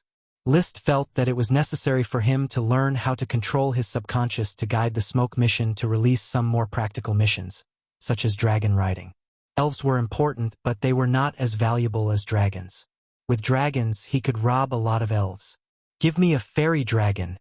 He quickly decided on the dragon he wanted the most and tried to hypnotize himself to look forward to the performance of the smoke mission. In the afternoon, after Marquis Merlin recuperated, Liszt went to his bedroom again. After chatting for a while, he began to ask about the phoenix feather. He had written to ask once before, and Marquis Merlin's answer was that it was seized on the battlefield of the expansion order, and he did not know its origin. This time, Marquis Merlin gave a new answer. Since your letter, I've paid attention and let the family's rats follow the caravan to the continent to inquire about the phoenix feather. They really got a lot of valuable clues from the captive knight's mouth. What clues? Liszt's spirit was lifted, knowing that the reward of the smoke mission had come. Sure enough, Marquis Merlin said, according to the captive knight, his uncle was a mercenary who once accepted a secret mission for a great aristocrat to secretly explore a primitive jungle. They found a big tree that was said to be the habitat of a phoenix and obtained a few phoenix feathers. In the end, because of the uneven distribution of the spoils, or because of a crisis, the mercenary group fell apart. The uncle of the captive knight fled and brought back a phoenix feather. He died soon after giving it to the knight. And because the knight was of the earth attribute, he could not use the phoenix feather and did not dare to take it out easily. This knight knew that his uncle obtained the phoenix feather through dishonorable means. So after being defeated and captured on the battlefield, he gave the phoenix feather to Marquis Merlin as a ransom. Liszt asked, "Grandfather, where is the captive knight on the continent? And where is the forest his uncle explored?"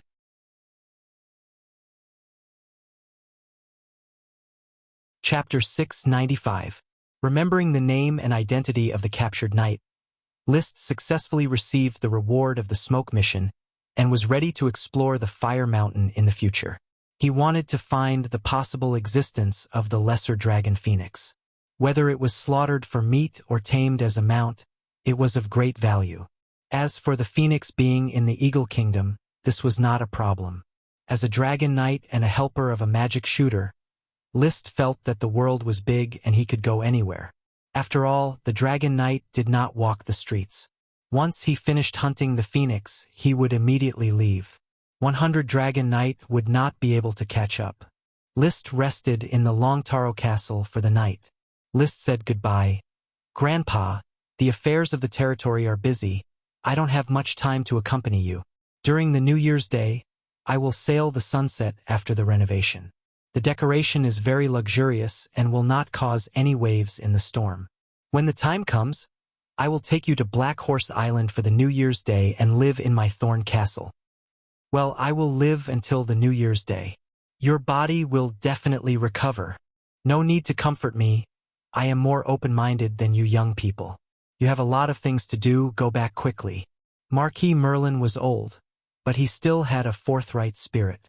After List said goodbye, he did not hold him back and directly urged List to go back, as free and easy as when he was young.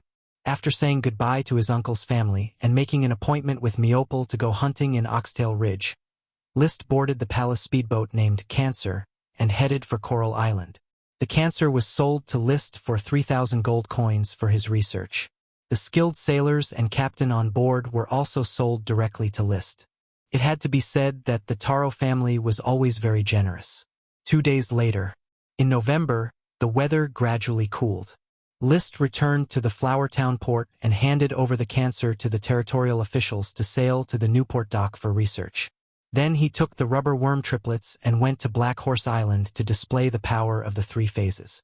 Achi was not in the Flower Town, and he did not know where the rainbow whale Lolth had gone. He could only ride Loki across the sea. Loki had 2 types of wind magic, lighten and levitation. With the help of magic, it could make its body as light as a feather, allowing it to gallop freely across the sea. Moreover, the feeling of running on water was very cool.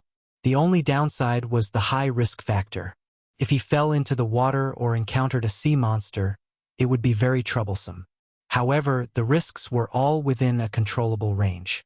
Once Loki fell into the water, he would summon the little fire dragon Leo to ride on, and then bring Loki back to the shore. In short, riding on the rainbow-colored bird, he sped across the sea. He arrived at Black Horse Port in about an hour and a half, then went straight to the rubber plantation. He took out the rubber worm triplets and released the power of the 3 phases. The magic light continued to flash, and the rubber trees that had been cut were restored to health. Continue harvesting. List ordered the manager of the rubber plantation after putting away the rubber worm. Sir Lord, will this hurt the rubber tree and your rubber worms? It won't. Understood, Sir Lord. I will arrange for the serfs to come and harvest the rubber. Leaving the rubber plantation, List looked at the dispirited rubber worms and felt their emotions. He found that they had no other emotions except tiredness.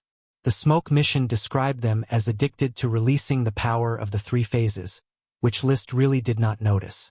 In any case, when the rubber worm triplets recovered a little, he would immediately cast it a second time. After nearly 136 smoke missions, he had full trust in the smoke missions. He used to have some ideas of challenging the smoke missions. He felt that if the smoke missions went left, why couldn't he go right?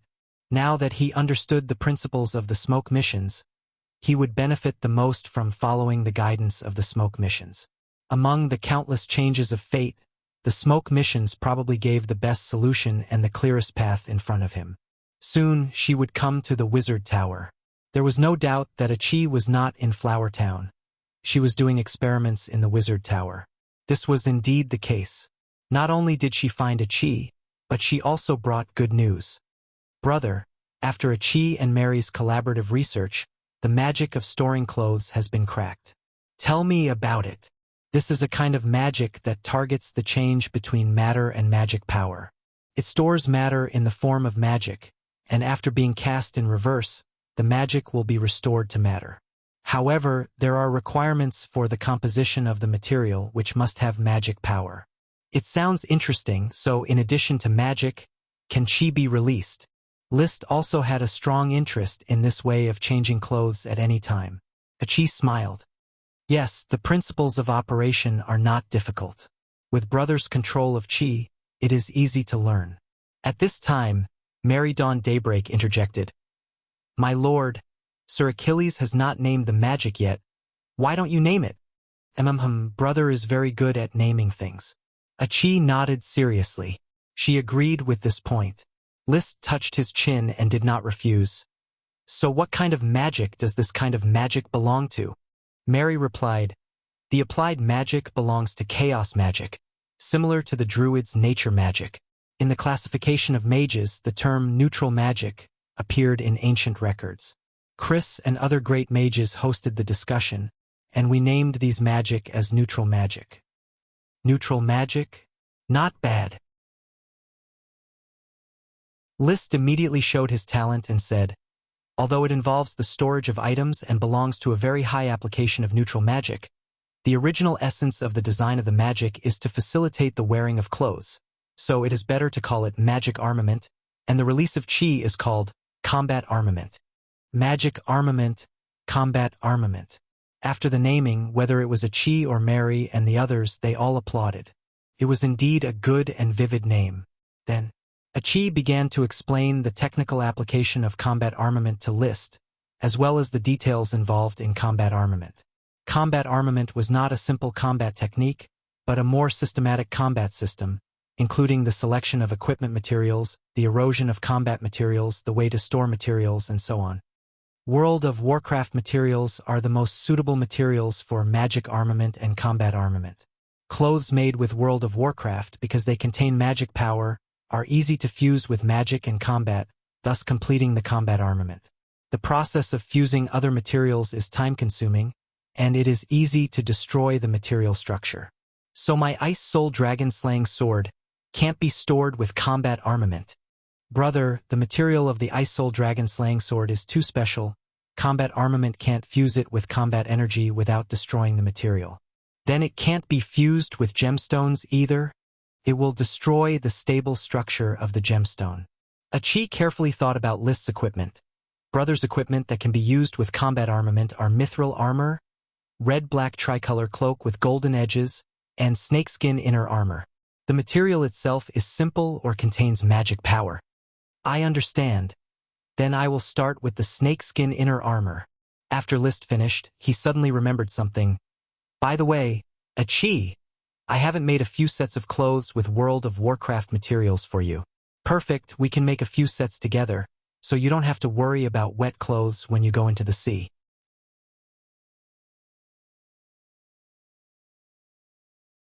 Chapter 696. Magic equipment and chi equipment had many restrictions, but it was undeniable that this was a magic and chi training method with considerable potential for development. Vampires initially relied on magic equipment, so they could carry clothes and weapons with them when they transformed into bats. Liszt immediately decided to make a batch of clothes that could be used with magic equipment and chi equipment. For himself, there was a set of lined clothes, a set of leather armor, and a set of armor. For Achi, there was a set of lined clothes, a set of mage robes and cloaks, and a set of leather armor. As for weapons, Liszt and Achi did not need to use chi equipment to store weapons, they had space rings. In fact, magic equipment and chi equipment were not very useful, at least when living on land. There was no need to use them at all. There was no transformation magic, so there was no need to store clothes at all times. It was only when going to the sea that they needed to use chi equipment. The process of using it was roughly as follows. The clothes were wet, the chi was absorbed, the water was drained, and then the clothes were released, successfully drying the water on the body and the clothes. It was obviously a very high-level method, but in the eyes of Liszt and Achi, it was only used as a drying machine. But no matter what, during these few days, Liszt had been training chi equipment, constantly fusing the clothes and chi. It was somewhat similar to the Dragon Knight resonance, but more concise, and it was easier than treating Paris. When a leather armor was completely fused with chi with a thought, the leather armor was absorbed into Liszt's body. It's a very strange feeling. It's like there's a special kind of do chi in my meridians. It's completely different from my surging fire attribute dragon do chi. It's very inactive, like a pool of stagnant water. It's even more rigid than the beginner do chi. When he released this chi, it instantly turned into a leather armor on his body. It was released through the skin, so the clothes would appear in the innermost part of the body. If several clothes were to be stacked, the armor should be released first, then the leather armor, and finally the inner lining. Very interesting, but it feels awkward to put it in the body. It's better to put it in the space ring, and when I need to go to the sea, I can take it out and wear it. He was busy training his battle chi equipment. List also took the time to complete the practice notes of List's notes from the sky. It just so happened that the white paper workshop, after many improvements, had finally produced white, clean, and tidy paper. It was still a distance away from superior white paper, but it was very close to writing paper. Therefore, he immediately ordered the papermakers to use the white paper he named List paper to bind it into a standard notebook. Then he asked his servant to copy the notes he had written on thick bast paper into a notebook. After checking and filling in the gaps, he mounted it on a beautiful cover. Flipping through the neatly written pages, List was very satisfied with the current white paper. The papermaking industry can definitely support a large amount of revenue. I have a monopoly on the technology. As long as I don't leak it, I believe no one can steal it. The technical content of papermaking was not high, but if one did not poke through this layer of window paper, no one would know how to make white paper. It was the same with glass. To put it bluntly, there was no technical content at all. However, if it wasn't bluntly explained, no one would be able to make glass. His thoughts wandered for a moment before returning to the notebook. The handwritten handwriting is still a bit of an eyesore. I should use the printing method to publish all the works I have created into a book for future generations to admire. He turned the List's notes from the sky to the first blank page. He originally intended to write a preface on this page, but after thinking for a long time, he still could not think of what preface to write. Suddenly, he raised his eyebrows and wrote in a thick font, "I dedicate this book to Marquis Merlin Longtaro. Thank you, grandfather, for your help on my path of cultivation." After writing, he put down the pen in satisfaction. His serpentine calligraphy was getting better and better. I don't know if Marquis Oxtail will have any thoughts when he sees this line of inscription. On the path of sky night cultivation, he also provided me with a lot of help. But it doesn't matter. This book was written for him. He should feel satisfied. This is true filial piety. He closed the notebook and handed it to Butler Carter to pack. Pack it tightly and arrange for a messenger knight to send it to Tulip Castle and give it to my father. As you wish, master. After the delivery of the notebook, List did not rest and immediately went to realize his idea. He wanted to build a printing workshop in the territory and explore printing by himself. The development of thick bast paper had long promoted the progress of printing, so he only needed to improve on the basis of existing printing to make printing suitable for his own production of white paper. In this way, papermaking, printing, packaging, and other businesses could all be packaged to form an industrial system. In addition, he also had to organize people to revise and compile the collected books, and strive to create a Siku Quan Shu like Emperor Qianlong. He had even thought of the Siku Quan fighting, magic, Ji, and Shua. Fighting referred to Qi cultivation secrets, including Qi secret books, Qi secret skills, notes, and so on. Magic referred to magic professional books, including casting plans, alchemy experiments, magic theories, and so on. Ji was a variety of chronicles, including geography, astronomy, ghosts, customs, legends, history, and so on. Shuo referred to literary works, including all kinds of interesting night novels, folk poems, and piano scores. It was not easy to compile such a Siku Quan Shu, but List had a good attitude. If he could find information, he would find it. If he couldn't, he would make up as little information as possible. In any case, he was a pioneer in this world. Most importantly, he was training mages to become scholars. In the future, this work could be completely handed over to these magic scholars. He only needed to be like Emperor Qianlong and wait for his name to be passed down for generations. After all, he had more important work to do, to cross the island every half a month, to use the power of the three elements once every 5 days, and to train every day on a dragon. That was basically all List had to do in November. His strength steadily increased. At the end of the month, he used the power of the three elements for the 7th time and repaired the rubber trees in the rubber garden. The rubber worm triplets, who released the power of the three elements at high intensity, were in a good mood and did not complain at all, although they were tossed around every time. He summoned the smoke mission. Mission completed. Sap mutant rubber tree. Well, the mission has been completed, but what is this sap mutant rubber tree? The mutation of the sap should be the mutation of the rubber. Will it produce another kind of rubber with different properties? List looked at the lush rubber garden and dispersed his magic eyes. The rubber tree was a sap mutation, not a magic potion mutation, which meant that no magic potion would be born. At present, in addition to ordinary rubber trees, there were already two kinds of mutant rubber, namely fruit rubber and fan rubber. The fruit of fruit rubber was rich in rubber, and it was far easier to pick the fruit than to cut rubber. Fan rubber could also be cut rubber, but its leaves were perfect planks. The soft green fan rubber leaves could be folded into any shape, and then after drying, the rubber inside solidified and quickly became a solid plank. Pots and pans could basically be made from fan rubber leaves, but fan rubber leaves collected in the territory were mostly used to make plate armor worn by night. A fan rubber leaf could be folded many times into a 1,000-layer board. Such a board was not only light but also very strong in defense. In particular, its magic resistance greatly reduced the damage caused by chi, making it an excellent material for night equipment. I'm afraid I won't be able to find a sap mutant rubber tree for the time being. I have to wait for this batch of rubber tree saplings to grow up before I can find out what a sap mutation is. As soon as he had this thought, he suddenly felt one of the triplets of the rubber worm quickly become restless. Without List's guidance, the rubber worm shrank its ordinary cordyceps into a seed and swallowed it. A moment later, it spat out the cordyceps and planted them in place. However, the cordyceps had changed. Thicker and fuller, List seemed to understand something and simply cut a small hole in the trunk of the cordyceps. Puff! Suddenly, a large amount of milky white rubber sprayed out from the incision, like a fountain growing on the tree. As the fountain gushed out, the thick, plump trunk also began to slowly shrink, like a balloon deflating. Frightened, List hurriedly reached out and pressed the incision to prevent the fountain from continuing. This is a sap mutation? Rubber trees produce rubber as if they were filled with water. The key is that the cordyceps can also mutate? He was a little confused.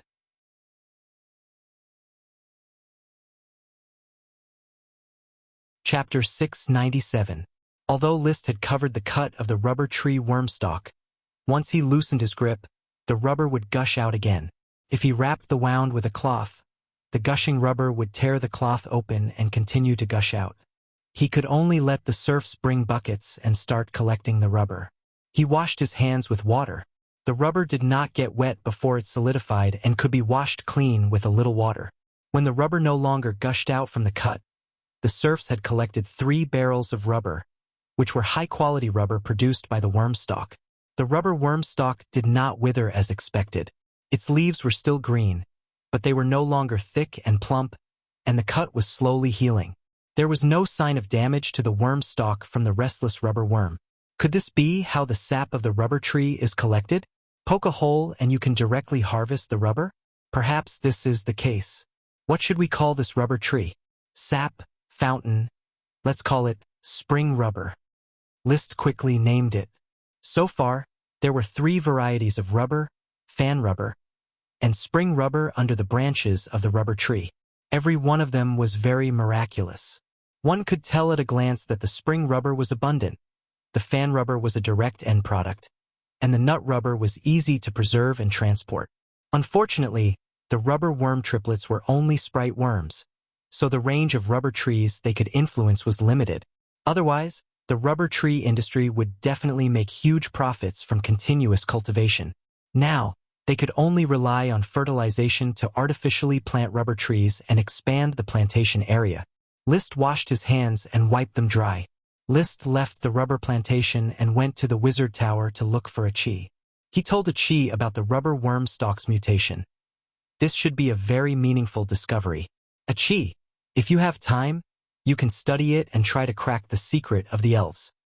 Okay, a chi will study it seriously. In the month since she promoted to Archwizard, a chi did not have much research results apart from researching magic equipment and chi equipment. She spent most of her time learning about archwizards and exploring the weave. There were no magic books about archwizards circulating, and there were no living archwizards in the vicinity. Therefore, Achi had to explore everything by herself. List could not help much. His own Dragon Knight training method was solved by Achi.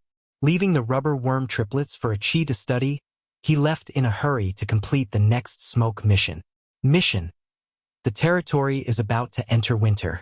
Most of the plants will stop growing during winter, but this does not mean that winter is a time of silence without hope. Perhaps there is a hidden life around the corner. Please personally inspect all the plantations in the territory. Reward: an unknown number of sprite worms. After a long time, there was finally a new sprite worm birth mission. It's probably because I've shifted my attention back to the elves recently. So the power of fate represented by the smoke mission has begun to rearrange the threads of fate for me. Unfortunately, I hypnotize myself every night before going to bed, and the smoke mission doesn't seem to respond. It doesn't give me a mission about the fairy dragon. Maybe my subconscious is not deep enough? Riding Loki, List inspected the plantations one by one according to the map of Black Horse Island. He cast magic eyes on every plantation and carefully observed the mana retroaction within his field of vision. Now that the territory was big and prosperous, this was not a simple task. Fortunately, Loki was fast, and his magic eye was very observant, so he could inspect a large number of plantations every day. The first day was fruitless. The next day there was good news. In the corn plantation, within the influence of the corn sprite Mickey's Wormstalk, in the third crop of corn, he discovered the mana retroaction light. After confirming that the corn was breeding a sprite worm, this gave him a boost and he continued to inspect with great interest. On the third day, there were two pieces of good news. One was that a green tea plant planted by cuttings in the green tea plantation had already bred a sprite worm in the sapling stage. The other was that while patrolling Mangrove Island, he found a small tree sea lotus that was breeding a sprite worm. Sea lotus is a mangrove plant and is very common in the mangrove forest, but it is useless. On the fourth day, all the plantations on Black Horse Island were inspected, and all the plantations in Flowertown were inspected. No more sprite worms were found. The excitement of the first 2 days dissipated, and List began to mutter, "Are there only 2 sprite worms?" He called out the smoke mission and found that the mission had not changed, and the content of the smoke serpentines remained the same. It showed that he had not completed the inspection of all the plantations in the territory. How could it be? I have inspected all the plantations, and even several affiliated islands have been carefully inspected. Oh yes, there is still one place that has not been inspected. List suddenly remembered that he had only inspected the plantations on land, and the plantations in the sea had not been inspected yet. So he rode the 7-colored whale Lolth and began to inspect the surrounding waters of the territory. Sure enough, a new giant algae sprite worm was found in the giant algae forest. This sprite worm had been bred on its own and was directly contracted by List. In addition, there were no sprite worms or gestating sprite worms. It was just that the smoke mission was still not completed. What is the reason for this? Could it be that there were too many mana retroaction lights during the inspection of the potions? List analyzed carefully, but this could basically be ruled out. His magic eye had evolved after many resonations with Leo's dragon riders. His sensitivity to the mana retroaction light had risen to a higher level.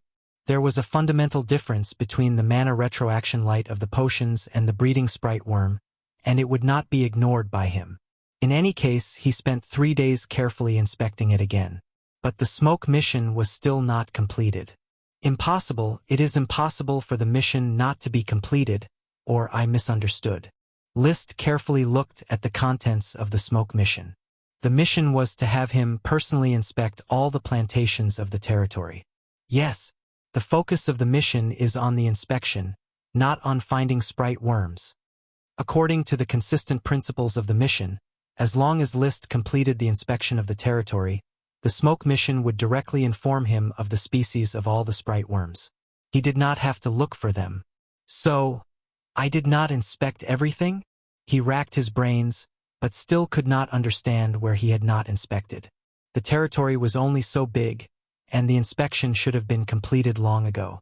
Roar!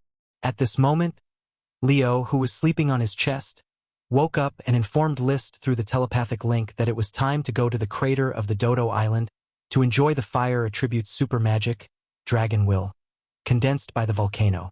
List was suddenly startled and he thought of a possibility. I have not inspected the Dodo Island yet, so the smoke mission must have counted the Dodo Island as my territory. Essentially, the smoke mission was projected according to his subconscious, and whether it was subconscious or subjective, he regarded the Dodo Island as his territory. After thinking clearly,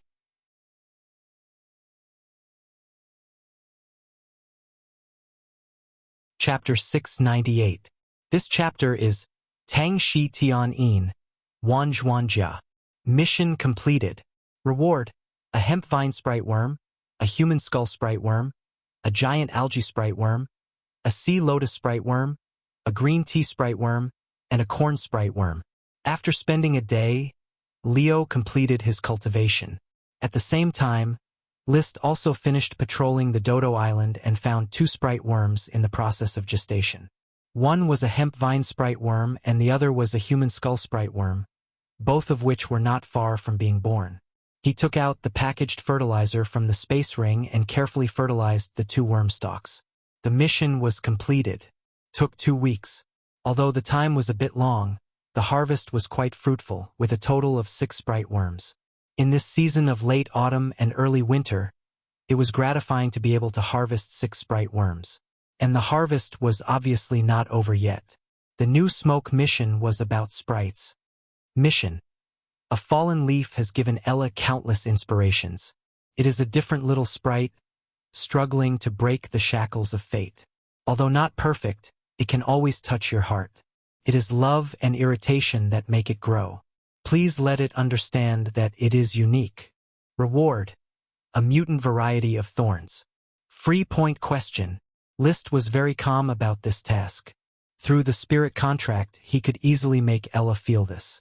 And in his mind, Ella was indeed unique. This can be seen from the name of Thorn Castle. It just so happens that Thorn Castle has been basically completed. There are only some room decoration work left. I can already move into Thorn Castle. Let Ella be the first to live in the new bug house of Thorn Castle and enjoy a spacious and bright separate room. Back to Black Horse Island. After confirming that Thorn Castle was habitable and would not be disturbed by the remaining construction, List quickly began to move. As a lord, he did not have to worry about the relocation work. Gort organized people to be busy between Flower Town and Black Horse Island. Some basic living materials were left in Flower Town's unnamed castle. Most of the materials were constantly transported to Thorn Castle. List stood in front of the gate of Thorn Castle with his hands behind his back. It would be a lie to say that he was not excited. After all, this would be his new home for the next few years. The main body of Thorn Castle could be divided into 3 parts: the main building, the left wing guard building, and the right wing guard building. The 3 parts were connected, but each floor was separated, and a heavy door could be put down at any time to block the passage. 5 floors, 6 meters high, and a 10-meter guard spire, a total of 40 meters high. The guard towers on the left and right wings were both 6 stories and 30 meters tall. The left wing had a 5-meter tall water tower, while the right wing had a 5-meter tall central tower. Below the ground, there was a basement floor, and there was a basement floor below the main building. So, Thorn Castle could be counted as a 9-story building, with each floor clearly arranged. 7th floor, only the top half of the main building spire was used for security. The 6th floor was the lower half of the main building's guard spire, which was used to store garrison supplies, the water tower of the left guard tower, the bell tower of the right guard tower, and the small garden of stone flowers on the roof, as well as a simple observatory with telescopes. The 5th floor was the main building, and the left wing guard building were a cheese laboratory. The right wing guard building was List's indoor training room.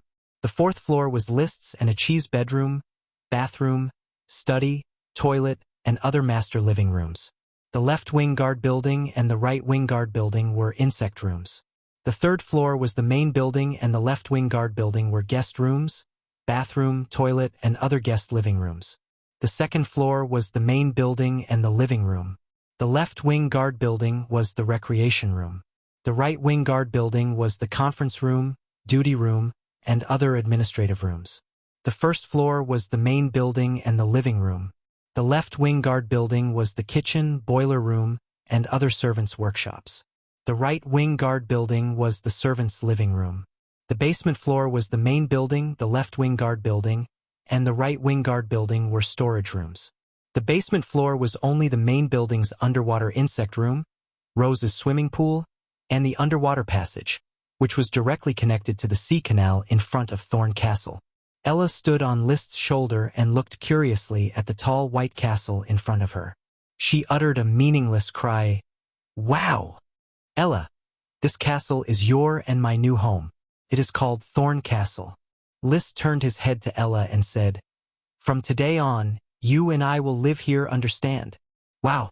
Ella expressed her excitement. You are the first elf to live in Thorn Castle. Even the whole castle is named after you. You know, Ella, you are a unique elf in my heart. Ella was even more excited. Wow! Let's go. I will take you to the insect room to see your new home. Wow! Although the castle claimed to have 9 floors, the main body only had 5 floors, and there was no elevator. It was easy to climb the wide stairs to the 4th floor. The left wing guard building and the right wing guard building on the 4th floor were divided into very small compartments. Each compartment was an exclusive insect room for an elf. The room with Ella's nameplate was the first one near the passage of the main building. Let's enjoy our new home. List opened the door of the compartment. Ella rushed in and flew around the compartment. The area of the compartment was about 25 square meters, which was not small. In addition to the jade box, there were many small toys, mostly wood carvings. They were thrown and smashed randomly for the elves to relieve their boredom. Ella unceremoniously grabbed a wood-carving sprite worm and threw it to the ground. Wow! It excitedly circled around, satisfied with its new home. When it was tired, it returned to List's shoulder. List then confessed again, Ella, do you like your new home? I live next door to you. You have to remember that my favorite elf is you, because you are the unique elf. Wow! Very well, you must remember it. Wow! After settling the excited Ella, List immediately called out the smoke mission and found that the mission had changed. Mission completed. Reward: auxiliary potion of a variant variety of thorns. Auxiliary potion? List first thought of the most important potion in the territory, the Black Nightshade Auxiliary. The Black Nightshade Auxiliary alone was close to no effect, but when used with other potions it could produce several times the effect. It could be said to be invaluable except for the slightly low yield, because there were only 2 Black Nightshade sprites. I didn't expect thorns to be an auxiliary potion. Good, very good. List understood the value of the auxiliary potion. This was equivalent to doubling the effect of the territory potion. With the thorns output that Ella could influence, as long as most of the thorns were planted, it would be enough for all the potions in the territory to be used together. At that time, List could be more generous with potions, and he and Leo would practice faster. With Leo's digestive power, even if he ate a ton of potions, it was estimated that he could still withstand it. Aha, you are indeed my unique little elf. Ella, this credit goes to your head.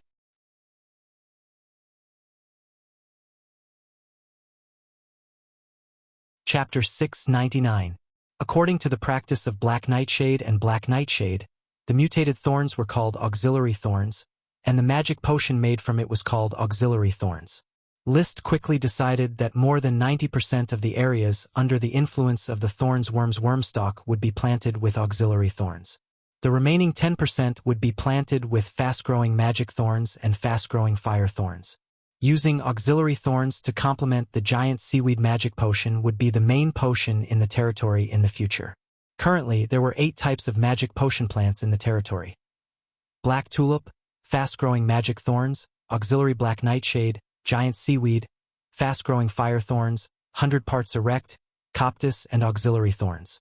There were 7 types of magic potion plants: flame mushroom, snow flame mushroom, blue pine mushroom, black truffle, golden thread, monkey head mushroom, and horse, but it could be said that the magic potion industry was very prosperous and far exceeded the output of many counts and nobles, but there were still not enough magic potions. Liszt and Leo's daily consumption was a bottomless pit. Even if they had less magic potions, they would still be able to consume them in one day. However, the territory still had orders of chivalry to support. Although the elite Earth Knight didn't count on them to break through by consuming magic potions, he still had to distribute some magic potions frequently to ensure that their warrior energy didn't decline. The genius Emily had already become an elite Earth Knight, and in order to train her, he consumed a lot of magic potions every day.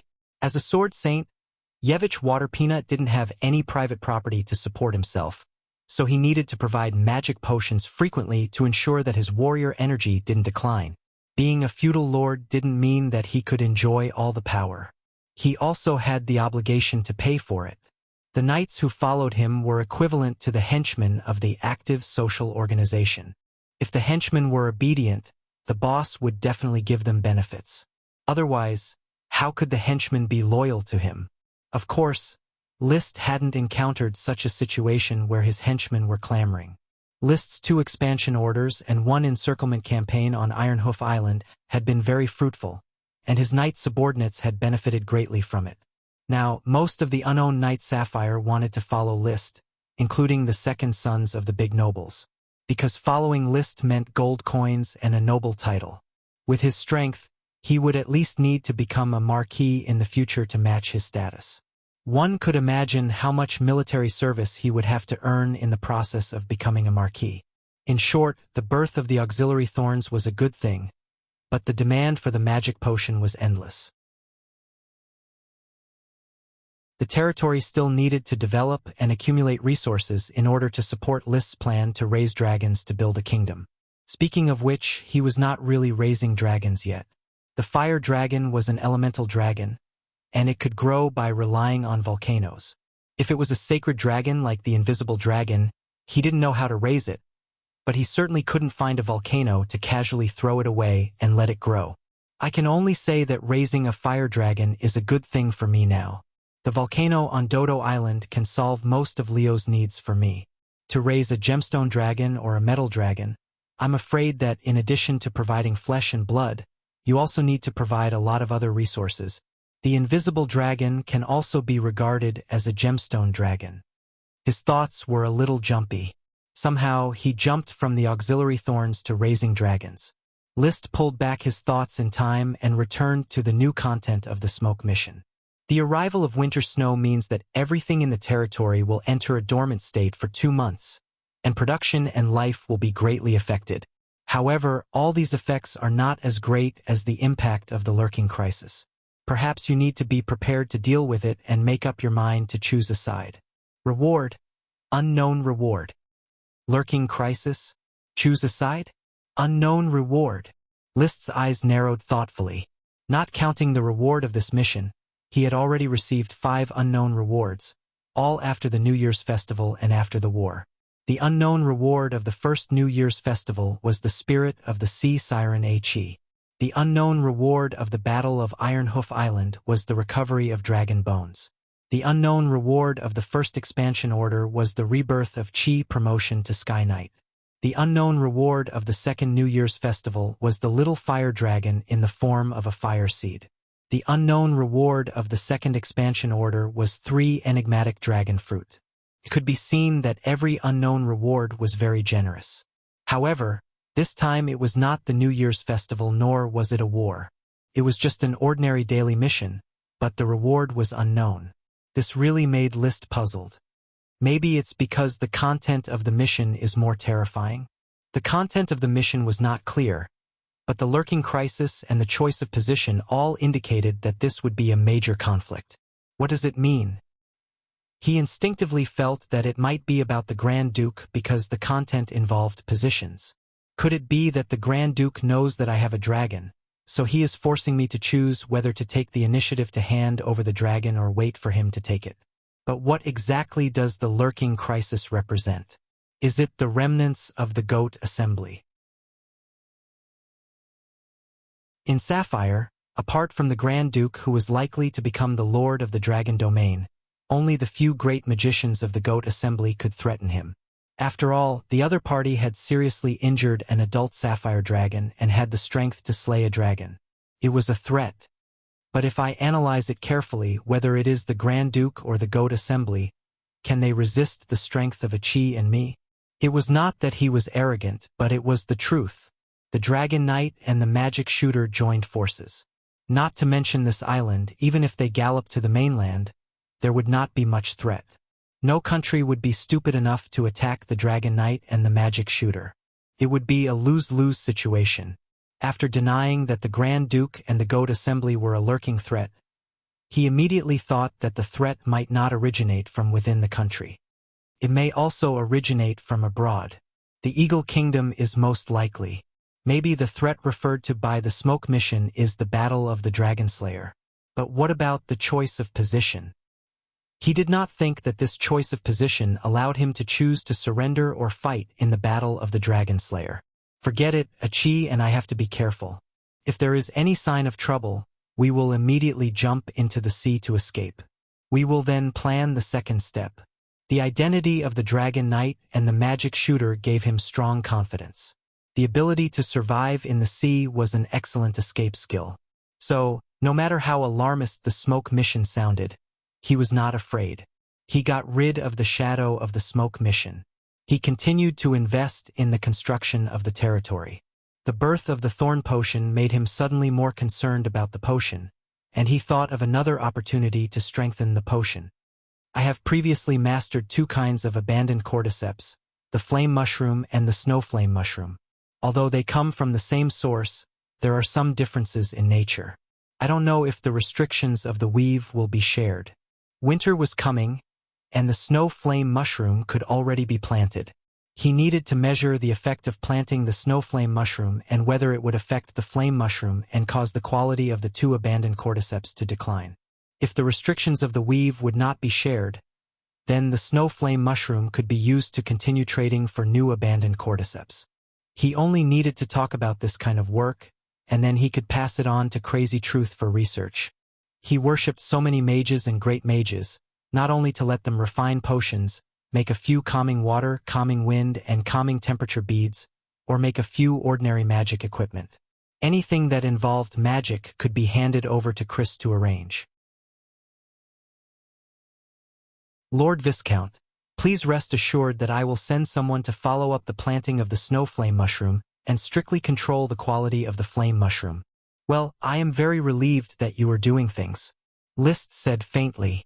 In the past, when he faced female subordinates, he would habitually show a charming smile to increase his personal charm. However, since a Qi appeared, Crazy had wholeheartedly followed a Qi to study magic. She was a little perfunctory towards this extremely handsome lord, so he was too lazy to maintain a charming smile anymore. If there was anything, he would just say it. Anyway, with the Qi's powerful aura of attraction, mages would only treat Black Horse Island as a holy land. After Chris left, he called for Mary Dawnbreaker. My lord, what can I do for you? I have a faint feeling of discomfort recently, as if someone is secretly spying on Black Horse Island or other places. Send blood servants to the various islands of Sapphire to explore for news, especially news of Iron Hoof Island. It would be better if there is news from abroad.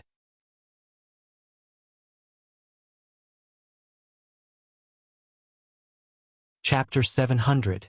After sending blood servants to inquire about the news, Liszt spent the next 2 days busy with the relocation of the castle. All the sprites were transferred to the Thorn Castle and lived in the new insectoid houses. The sprite worms did not have much to say. They crawled peacefully wherever they were placed. Due to their low IQ, they did not show any special behavior. The sprites were more noisy. A quiet sprite like the corn sprite Mickey, as long as it was given a handful of corn kernels, it could stay in the house and slowly count the corn kernels for a long time. Liszt would occasionally ask Mickey how many corn kernels it had, and Mickey would show a blank expression. Sorry, it didn't know how to count. Nami, the mangrove sprite who was busy working all day, was also assigned an insectoid house. A Qi personally arranged the room for her. After all, she was a Qi's contracted sprite. Nami did not feel much about the new room. but the small cupboard was filled with peanut nougat, indicating that she was very excited. After eating a peanut nougat, she let Chi take it back to Mangrove Island to continue taking care of her ducklings instead of staying overnight in the insectoid house. As for Nami, List always felt that her personality was greatly influenced by Chi. They were both relatively independent personalities. Although Nami showed the temperament of a big sister sprite, she still liked to be alone outside and was not clingy. Wheat, sisal, pea green, corn, apple, turning whitegrass, squirrel, and tobacco. These sprites all lived in the room and did not make any noise. The two water peanut sprites contracted by Yevich were even more quiet. Without the care of their master, they really looked a little pitiful. Therefore, List generously let Yevich come to the castle, comforted the two sprites, and then sent Yevich to the dock. In the organization of the expedition fleet, in addition to being familiar with the water, Yevich also had to learn nautical knowledge and familiarize himself with the structure of the ship, so that he could face danger on the sea. The settlement of these sprites was smooth.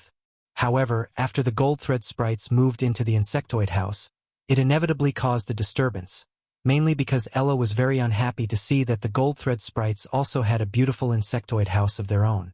The two sprites, separated by the aisle, shouted woe and hurrah, quarreled for a long time. In the end, List used his divine flicking finger on his head, and he obediently returned to the jade box to sleep. After settling down the terrestrial sprites, the aquatic sprites were also quickly settled down. The sprite worms naturally stayed in the pool. The three algae fairies also had their own pools, and were happily enjoying the jade powder at the bottom of the pool. It was the kelp sprite Parker who lost his temper. The grade is too low, and there isn't enough light. This place isn't comfortable to live in. Although there is water, it isn't flowing water. The handsome Parker couldn't stand such an environment and strongly requested a change of location. This place is pretty good. If you feel depressed, you can swim in the Tonghai Canal along the waterway. The Tonghai Canal is managed by professionals, and there are sluices at the estuary. You won't encounter any danger. List, I thought you understood me. The handsome Parker needs light and freedom. Help me build a castle in the sea. I like underwater castles. Hee hee. That's not a good attitude. A comfortable environment can stimulate the sprite's desire to work. If you build me an underwater castle, I can guarantee that the kelp forest's magic ingredient production will increase by 10%. Although there was something wrong with Parker's brain and his behavior wasn't very reliable, he wasn't lying. If the sprites were willing to work, the crop production could be increased by a large margin. At the very least, in the field of farming, the labor cost could be greatly reduced. For example, Parker could probably sow several acres of kelp with a casual sprinkle of it. Only, he couldn't guarantee whether it was magic ingredient kelp or ordinary kelp. Since he couldn't guarantee the type of the magic ingredient, List naturally wouldn't let Parker meddle in the kelp plantation. However, as they were telepathically connected, he could sense Parker's displeasure. Compared to the unpicky kelp sprite, Parker was a kelp sprite that knew how to enjoy life. How about this? I will arrange for the ugly dead fish Virginia to build you a simple undersea castle at the mouth of the Tonghai Canal. You can live there if you like, but don't run around at will. The sea isn't safe. Once you encounter danger, hide in Thorn Castle. Parker grinned, revealing his fangs. Hurry up and find that ugly fish. The handsome Parker can't wait. Virginia Truth had completely adapted to her identity as an ugly dead fish. She usually stayed in the tier staff, and when she had enough rest, she would come out to work, dredging the depth and width of the port. Now, not only the Black Horse Port and the new port had become deep water ports, but the Flower Port had also completed the construction of a deep water port. She wandered around the mouth of the Tonghai Canal, preparing to widen the mouth to cooperate with List's development of the Tonghai Canal estuary into a port in the future.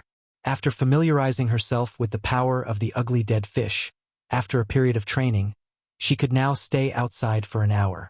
She worked for an hour every day and slept for the rest of the time. Don't worry, my lord. Building a small castle underwater is as simple as building a toy castle. As long as you prepare the materials and blueprints, I can build it underwater at any time. "Thank you very much," List said politely. He had always been a gentleman to his followers and other types of subordinates. He didn't like to pretend to be profound or put on airs. After the team of architects led by Jemiah rammed Earth built Thorn Castle, they didn't have much work to do, so they could immediately start working on the underwater castle. Rather than a castle, it was more like an underwater villa. It was enough for Parker to live in, and it didn't need to be too luxurious. So, Thorn Castle was officially put into operation. Achi directed the mages to move the experimental equipment to the laboratory on the 5th floor. Butler Carter directed the servants to start decorating every room, trying to reveal luxury in simplicity, in line with List's personal taste. As for List himself, he didn't have much to do. He just put forward some ideas for the layout of the study and bedroom. Then he went out to find a place to continue training with Leo. No matter what the hidden crisis in the smoke mission was, only by becoming stronger could he better deal with these crises. Even if there were thousands of conspiracies, he only chose to do it. Not far from the castle gate, the head of the patrol group, Paris, was patrolling with a group of knight. When List saw it, he signaled the retainer knight to call Paris over. "My lord, how is your body recovering?" "I have completely recovered, and I feel better than ever." Paris smiled like a flower. After solving the hidden dangers of the Black Dragon gang, she was finally relieved. Her whole person became excited, and there was a little more joy of a young girl. List nodded and said, "How about training?" Paris's smile was even more brilliant when she heard the words. "Light magic can be cast again, but the light and shadow involvement is still a little difficult, and may need more attempts. The training of light chi is very fast, and I feel that soon the trainee chi training will be completed, and I can become an Earth Knight."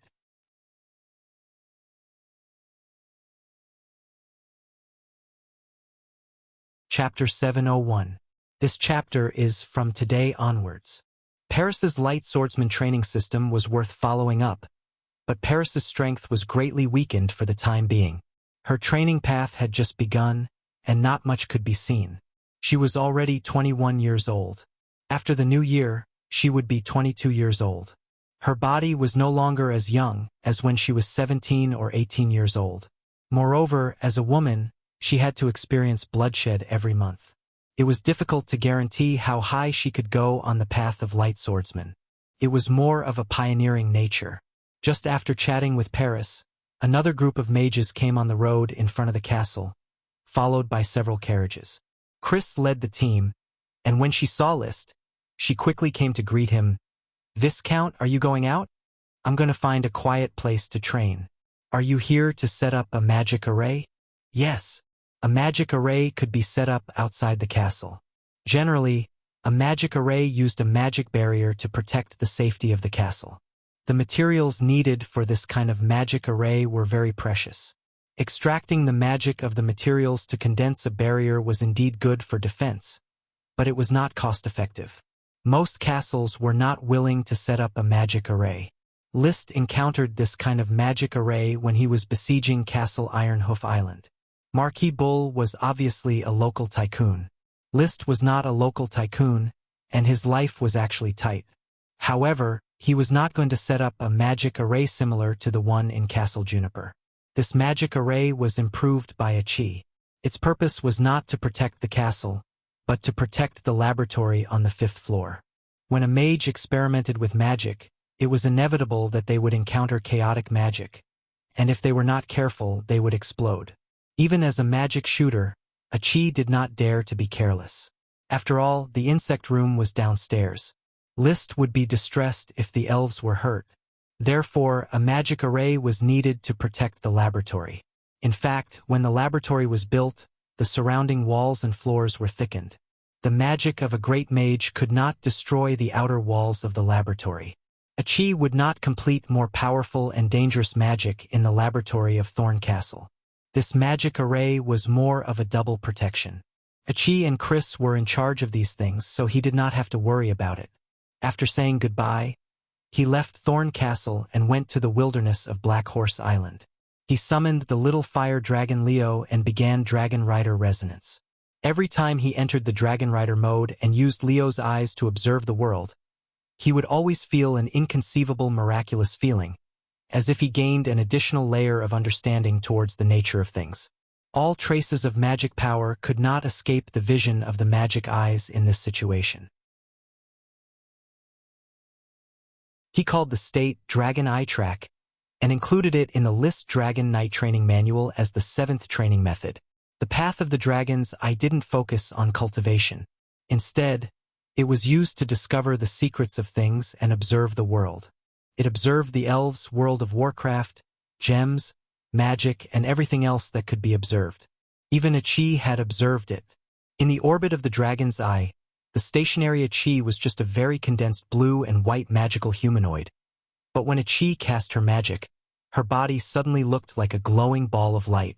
Countless densely packed threads extended out, as if they were extracting high-energy magic from the void. List didn't know if this counted as seeing the magic net, but at least he saw how Achi extracted high-energy magic from the magic net. With the path of the dragon's eye, List could prepare to find all the magic nodes and cause damage to them with a little force. This was an important card of his.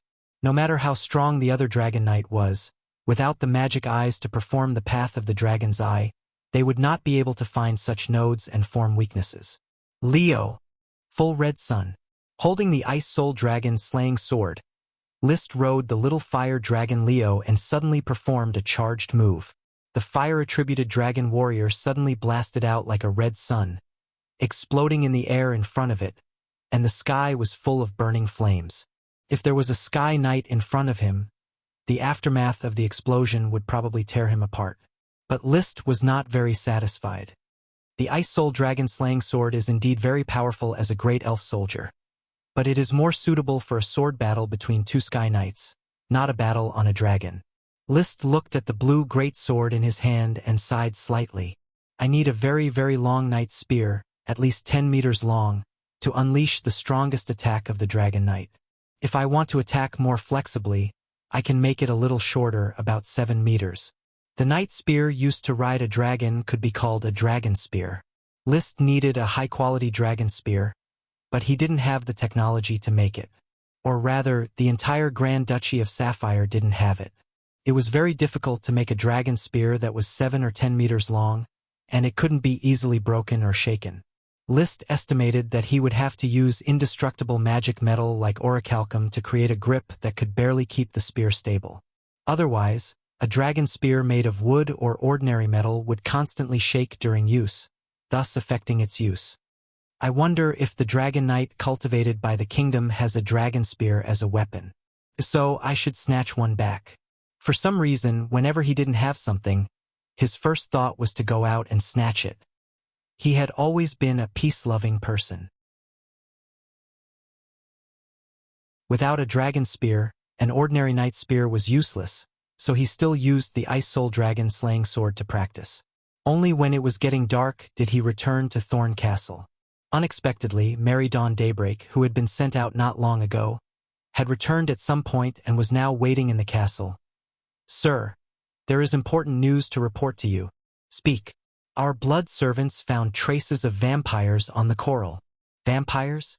List's expression remained unchanged, but his eyes flickered slightly. "Where did you find them? How did you deal with them? Did they find you?" At the port of Coral Island. When Hamel went out to sea, he suddenly saw a familiar face. It was his former colleague, Bluto Black Knight, nicknamed Mad Haben. Hamel reported to me, and I immediately arranged for him and USO to monitor Mad Haben together without alerting the enemy. "Are there any other vampires?" "I don't know, but I asked Phoebe to check the taverns and other places near Coral City. I also asked Vansa to start checking the Black Horse Island territory. If there are any vampires, we will lock them firmly. Just monitor them and report to me at any time. Be careful not to be discovered. In addition, send someone to investigate Ironhoof Island." Peggy and Wimbledon went to Ironhoof Island, and Seth went to Blue Dragon Island. I didn't ask them to return. Be more careful. I will ask Commander Marcus to cooperate closely. I will also inform them at Tulip Castle to prepare for close defense on Coral Island and Black Horse Island. List motioned for Mary to continue monitoring the new vampires while he enjoyed the dinner as usual. But his thoughts flashed. Vampires have come to Coral Island. What does this mean? Does it mean that the Black Knight family is investigating the death of Tubert and Famur? However, it is more likely to be related to Alonso Cassiopeia.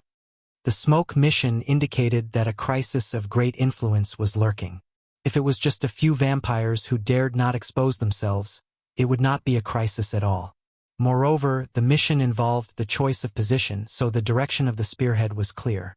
The lurking crisis was Alonso Cassiopeia, the Bronze Dragon Knight of the Eagle Kingdom, and the owner of the iron mine in Coiling Dragon Mountain.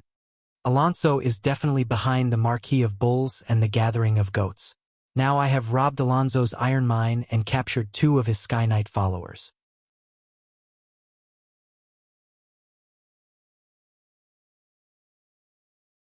Chapter 702. Whether he was targeted or not, List was doing his own thing step by step, and he would not panic just because of Alonso cipher. Everyone was a Dragon Knight, so no one should scare the other. However, it was certain that Mary Dawn and Daybreak arranged for people to closely monitor Madhaben for 3 days in a row. It was basically certain that only Madhaben came to Coral Island and pretended to be a merchant to live in Flower Town. Unfortunately, he did not have an ID and could not go to Black Horse Island. List's territory has long promoted the real name system. All ships traveling between Flower Town and Black Horse Island must have an identity card and a temporary pass issued by the administration office. Temporary passes are only issued to nobles invited by List. Each person has an identity card, which records the basic information of the subject and has special magic runes on it. The authenticity of the identity card can be verified through a kind of magic equipment that detects the nature of the identity card. This was a project completed by Chris's Mage Tower under the guidance of List. The identity card is not difficult. In fact, it is not difficult to fake it. Just decipher the magic runes on the identity card and find the materials to easily make a card. Of course, the identity card is just a simple way to distinguish between subjects and non-subjects. The real distinction still depends on mutual supervision and reporting. Once a suspicious person is mixed in, it is immediately reported to the patrol group. Any successful report can get a certain amount of money, so the subjects attach great importance to this extra income. Many subjects are often seen wandering around their residential areas, looking for strangers. Madhaben was reported once because of his previous sneaky behavior. Fortunately, he used the identity of a merchant to cover it up. Of course, if he really wanted to go to Black Horse Island, it was very easy. He could just transform into a bat and set off with the ship. Although there is a time limit for transforming into a bat, it is easy to find a cargo hold and stay for a few hours. His purpose should be to investigate Black Horse Island for a long time, so he needs a legitimate identity. Unfortunately, Madhaben did not know that his every move was being monitored by his peers and regularly reported his whereabouts to List. This guy is dawdling like he's on vacation. Is he really here for me? Looking at the report, it seemed that Madhaben spent most of his time eating and drinking. Every meal he would eat a lot of food. List was rather suspicious of this guy's professionalism. It was basically a public holiday plus eating and drinking. Continue monitoring. He could only issue such an order, and then ask the vampires sent to Iron Hoof Island and Blue Dragon Island if there was any news. The answer was no. The sea route was too far, and it was very inconvenient to send messages. He couldn't help but sigh. If only we could dig out the magic array technology from the Moon Empire. Even if we can't teleport people, it would still be good to send some letters. Suddenly, his eyes lit up. Achi has already come into contact with the weave. I've also taught her some superficial knowledge of electromagnetic waves and electrical signals. I wonder if Achi can use the weave to create related magic formations? I don't need to be able to send any physical objects. Just some signals will do. Thinking of this, he immediately went upstairs to Achi's laboratory. Achi was immersed in her experiments, and Chris and Lucy, the twin magic apprentices, were helping her. Brother, Chris, I have an idea. Think about it and see if it can be implemented. List immediately explained his idea about the communication magic array. You all know the limitations of the weave of abandoned worm stalks, and you've also studied a lot of information. You should understand that the weave is long-range. Abandoned worm stalks were limited by the weave within 1,000,000 square kilometers, and there was a limit to the magic power they could absorb. From this point alone, it could be inferred that the weave was a whole. According to Achi's observation, the weave was both a net and a field. Electromagnetic waves were also a kind of field. Since electromagnetic waves could transmit electromagnetic signals, the weave might be able to transmit magic power signals. Brother, your idea is very imaginative, but it needs a lot of research. Even Achi can't guarantee that she can successfully research the communication magic array. List was open-minded. There are no hard and fast requirements. If I can research it, I'll do it. If not, I'll give up. Achi was calm. She was already immune to List's endless ideas. Chris, on the side, exclaimed, Lord Viscount is indeed worthy of being praised by Sir Achilles Roids as a learned scholar. I admire the breadth of your thinking. The communication magic array is really a creative idea. It's nothing. There are many similar ideas. I just picked out some that can be put to use, List said calmly. He was no longer interested in the slightest bit of flattery. Letting Achi leave the rest of the work in the laboratory to Chris and her apprentice, he pulled Achi out of the castle. Achi, there might be a real dragon knight hiding in the dark to harm me. So, we might encounter a dragon-slaying battle ahead of time. We must be prepared at any time. Achi will protect brother. The little siren clenched her fist and said solemnly, We need to fight side by side. But before that, I must let you familiarize yourself with how to fight. Let's go to Dodo Island and have a good battle practice. Okay. Fighting with Achi had always been List's wish. After all, no matter how much time he spent training alone, it would not be as profound as the experience of actual combat. Achi was a magic shooter and he was a dragon knight. Both represented the pinnacle of power in this world, but both of them had pitiful combat experience. Now that Alonso Copernicus was watching in the dark, List had to quickly adapt himself to the battle between the Dragon Knight and the magic shooter.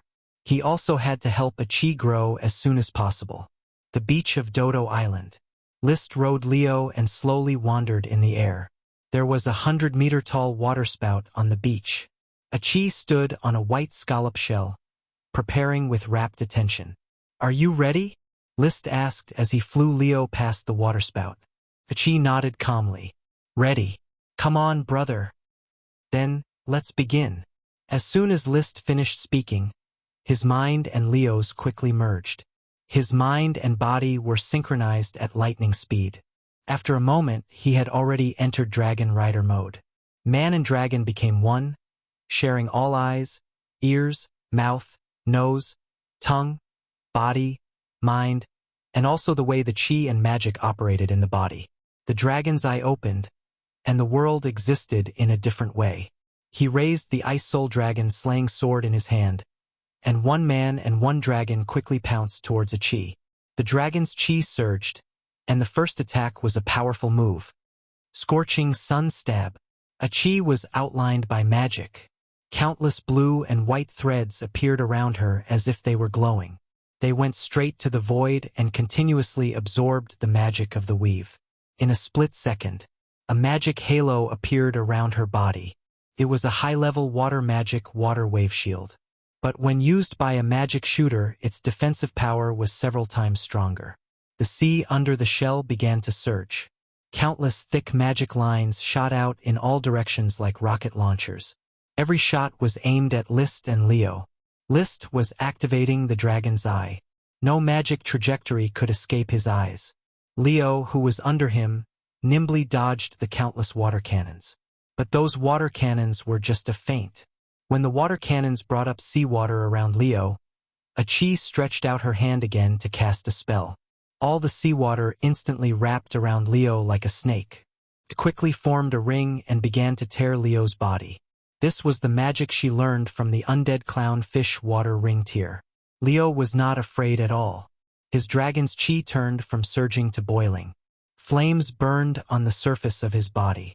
He quickly broke through the shackles of the water ring tier and approached a chi above the waterspout.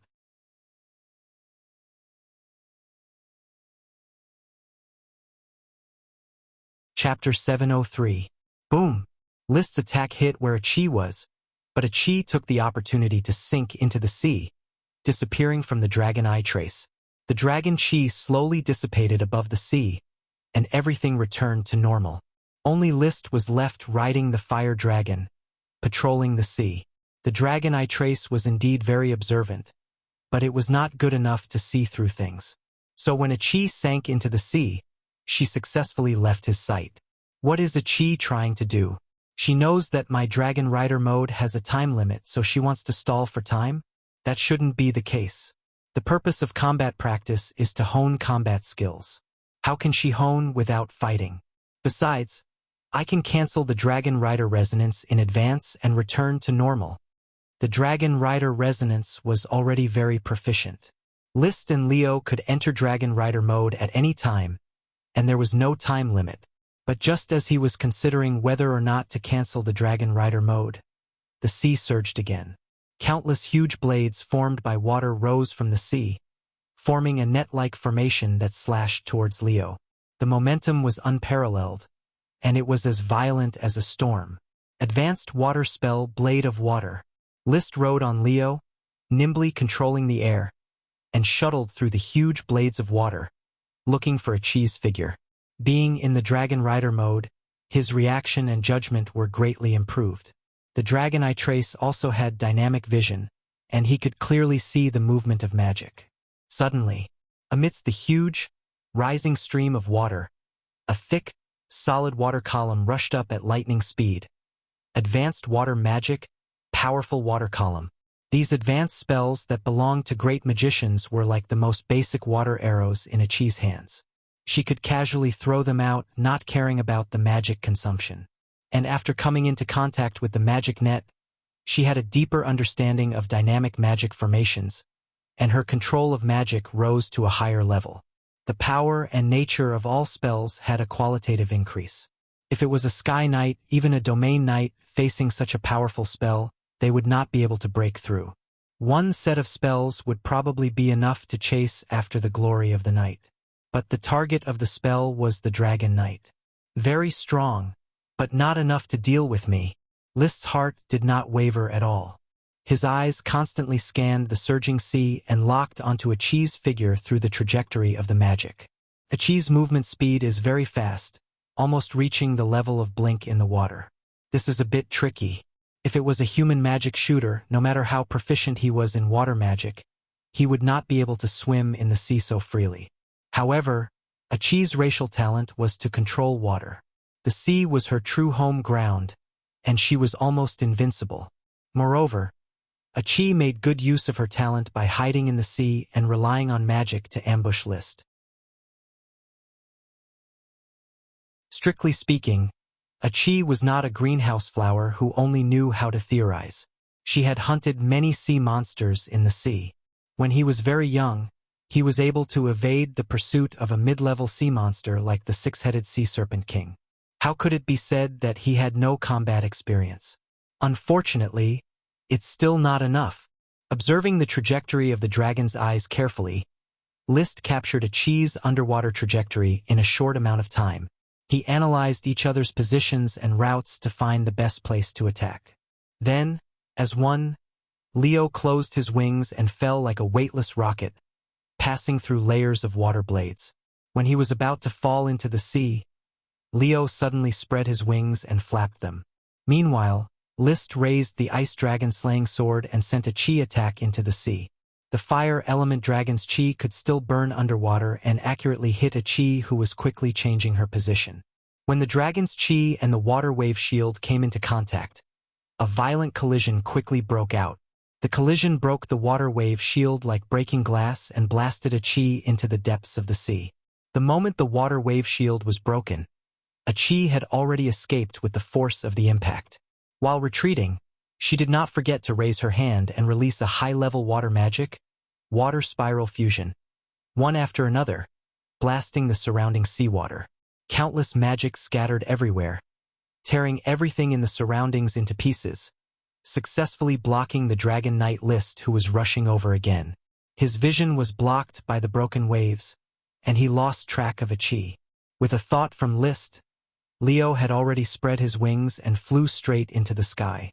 And at this moment, among the surging waves on the sea, a thick, solid water column broke through the waves and hit Leo's original position. So, Chi kept releasing magic, but she couldn't hit Leo, or if she hit Leo, she couldn't do much damage. List was able to find opportunities to attack Chi, but because of the obstruction of the sea, his attack power couldn't pose much of a threat to Chi. No one could do anything to the other. About half an hour later, List signaled the end of the actual combat exercise and came to the beach with Chi. Leo flapped his wings and flew to the crater of the Dodo Island to enjoy the fire element supreme demon that he had just condensed. He left List and Chi in the small wooden house by the sea to carefully analyze the gains and losses of the actual combat exercise. Brother, the combat power of a magic shooter is obviously weaker than that of a Dragon Knight. Chi's magic damage to the Dragon Knight is too limited. If it wasn't for the help of the sea, she wouldn't be a match for you at all. When the dragon-slaying battle with Alonso Celeste begins, Chi will probably only play a supporting role. What she said was the truth.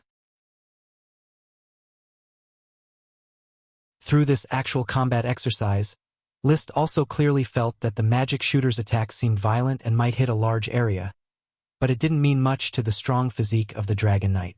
Even if Leo took a few magic hits, he wouldn't be seriously injured, at most 2 broken bones. But the attack power of the Dragon Knight could easily tear apart magic and hit the magic shooter directly. If this battle was not at sea but on land, perhaps Chi would be crushed by List after just a few attacks. I also think there is a problem with the combat power of the magic shooter. The magic books have mentioned the means of the ancient magic shooter. If they can fight with a dragon alone, their attack power shouldn't be so weak.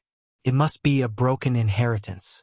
Chi, you can only master high-level magic, which is magic that a great mage can master. List made his own judgment. The magic shooter should have mastered a higher level of magic. Otherwise, they wouldn't have left behind such a resounding legend. Chi thinks so too, but there is no clue about a higher level of magic. Maybe studying the soul is a good direction. The mages of the Goat Gathering relied on the study of the soul to heavily injure the Sapphire Dragon. List sighed, after thinking for a moment, making a decision that he didn't know whether he should make. He took out a few magic books about the soul from the space ring and handed them to Chi. These books are books about the soul that I have collected. I originally didn't want you to know about them because the study of the soul is too evil. He hoped that Chi could always maintain her current purity and not become a crazy mage who studied the soul and blasphemed life and death. In the legends, it was said that many of those ancient mages turned into wizards after studying the soul, and even turned themselves into liches. List didn't like wizards and liches. He always felt that it was a blasphemy against life. Perhaps he was actually worried that the mages would harm themselves by relying on the study of the soul. After all, the Sapphire Dragon was a lesson learned. A group of great mages almost slayed the dragon. The lethality of the soul was evident. As if seeing List's worry, Chi solemnly took the book and smiled. Brother, Chi will always be your little siren.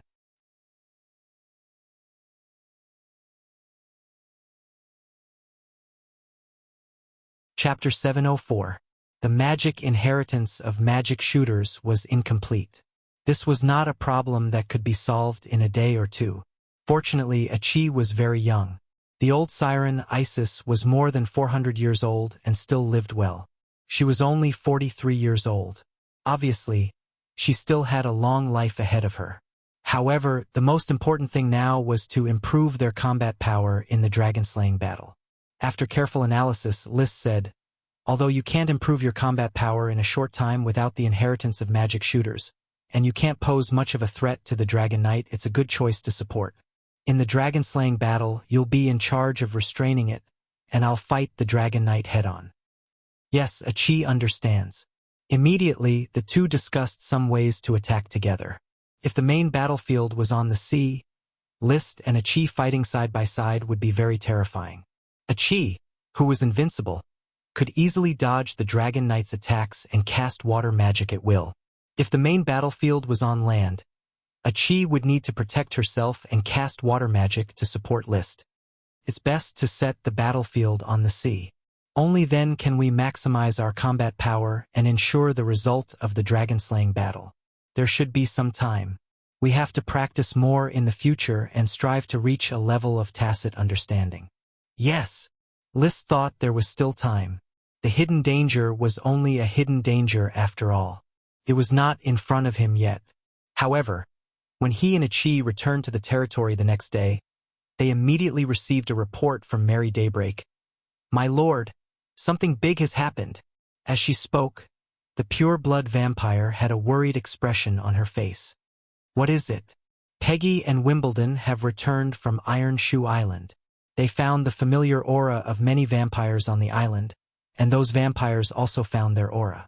According to their judgment, it's very likely that the Black Knight family has sent out their higher-ups, or even all the vampires." The Black Knight family had a total of 54 vampires, including purebloods and mixed-bloods. Among them, there were 12 purebloods and 42 purebloods.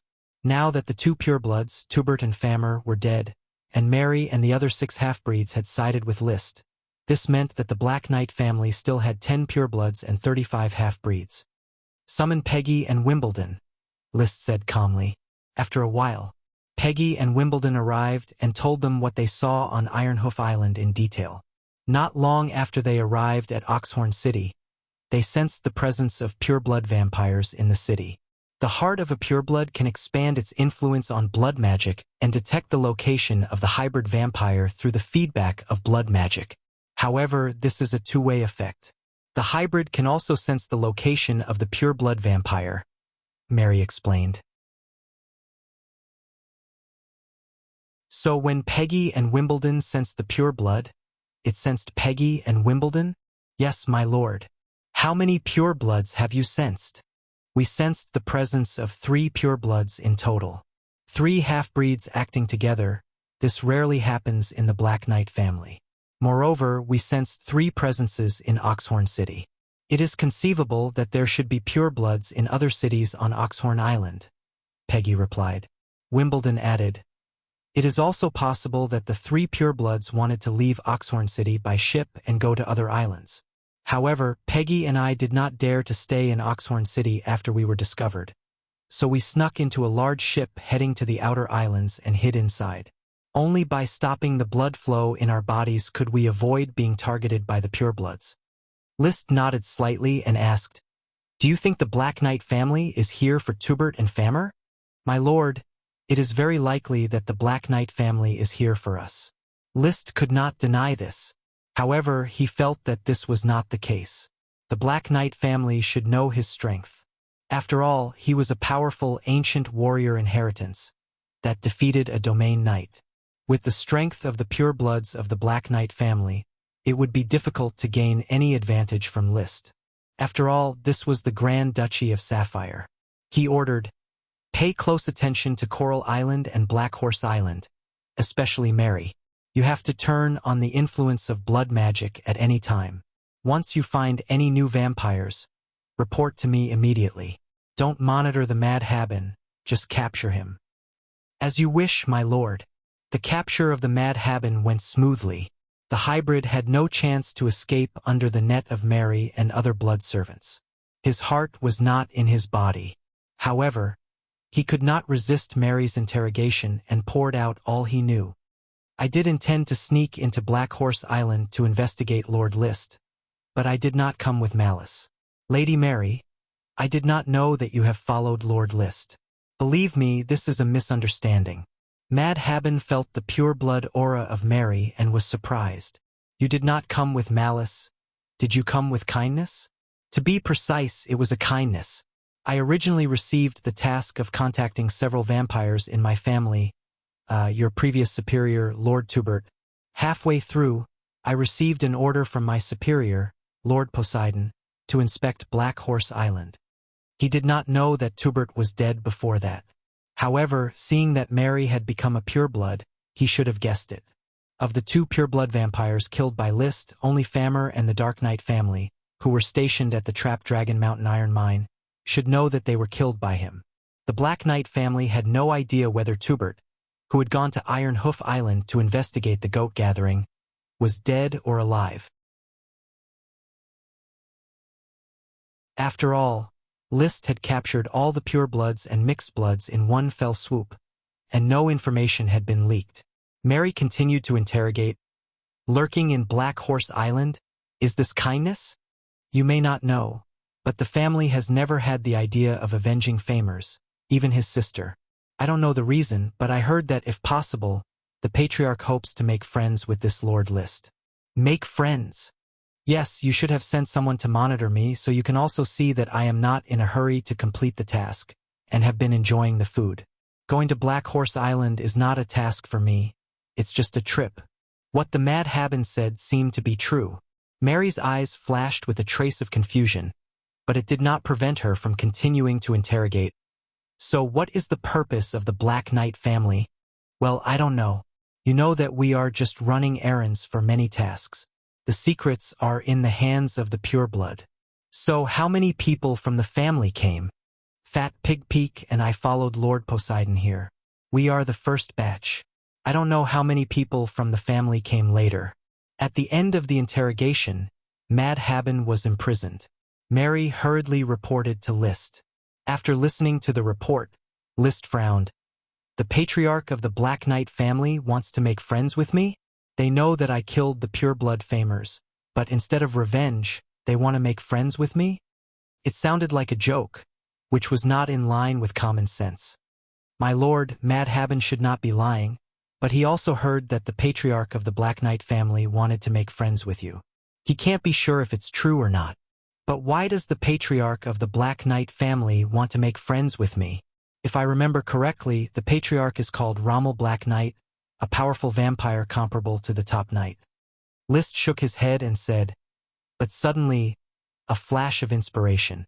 The content of the smoke mission this time had a choice of sides. At first, he thought that he would have to face the Grand Duke's coercion to make a choice. Now, it seemed that it had something to do with Alonso Celeste. Could it be that the smoke mission wants me to make a choice between Alonso and the Grand Duke? He thought silently. It seemed that from the beginning, Alonso was an enemy in the Battle of Dragonslaying because he killed his vampire servant and robbed his iron mine. However, the content that was ignored was that both vampires and iron ore were part of the war, and it was inevitable that there would be losses on the battlefield. For a Dragon Knight, such a loss didn't seem too serious. At the very least, compared to having a top ancient warrior as a follower, such a loss was within an acceptable range. Alonso can't be thinking of recruiting me as a follower, right?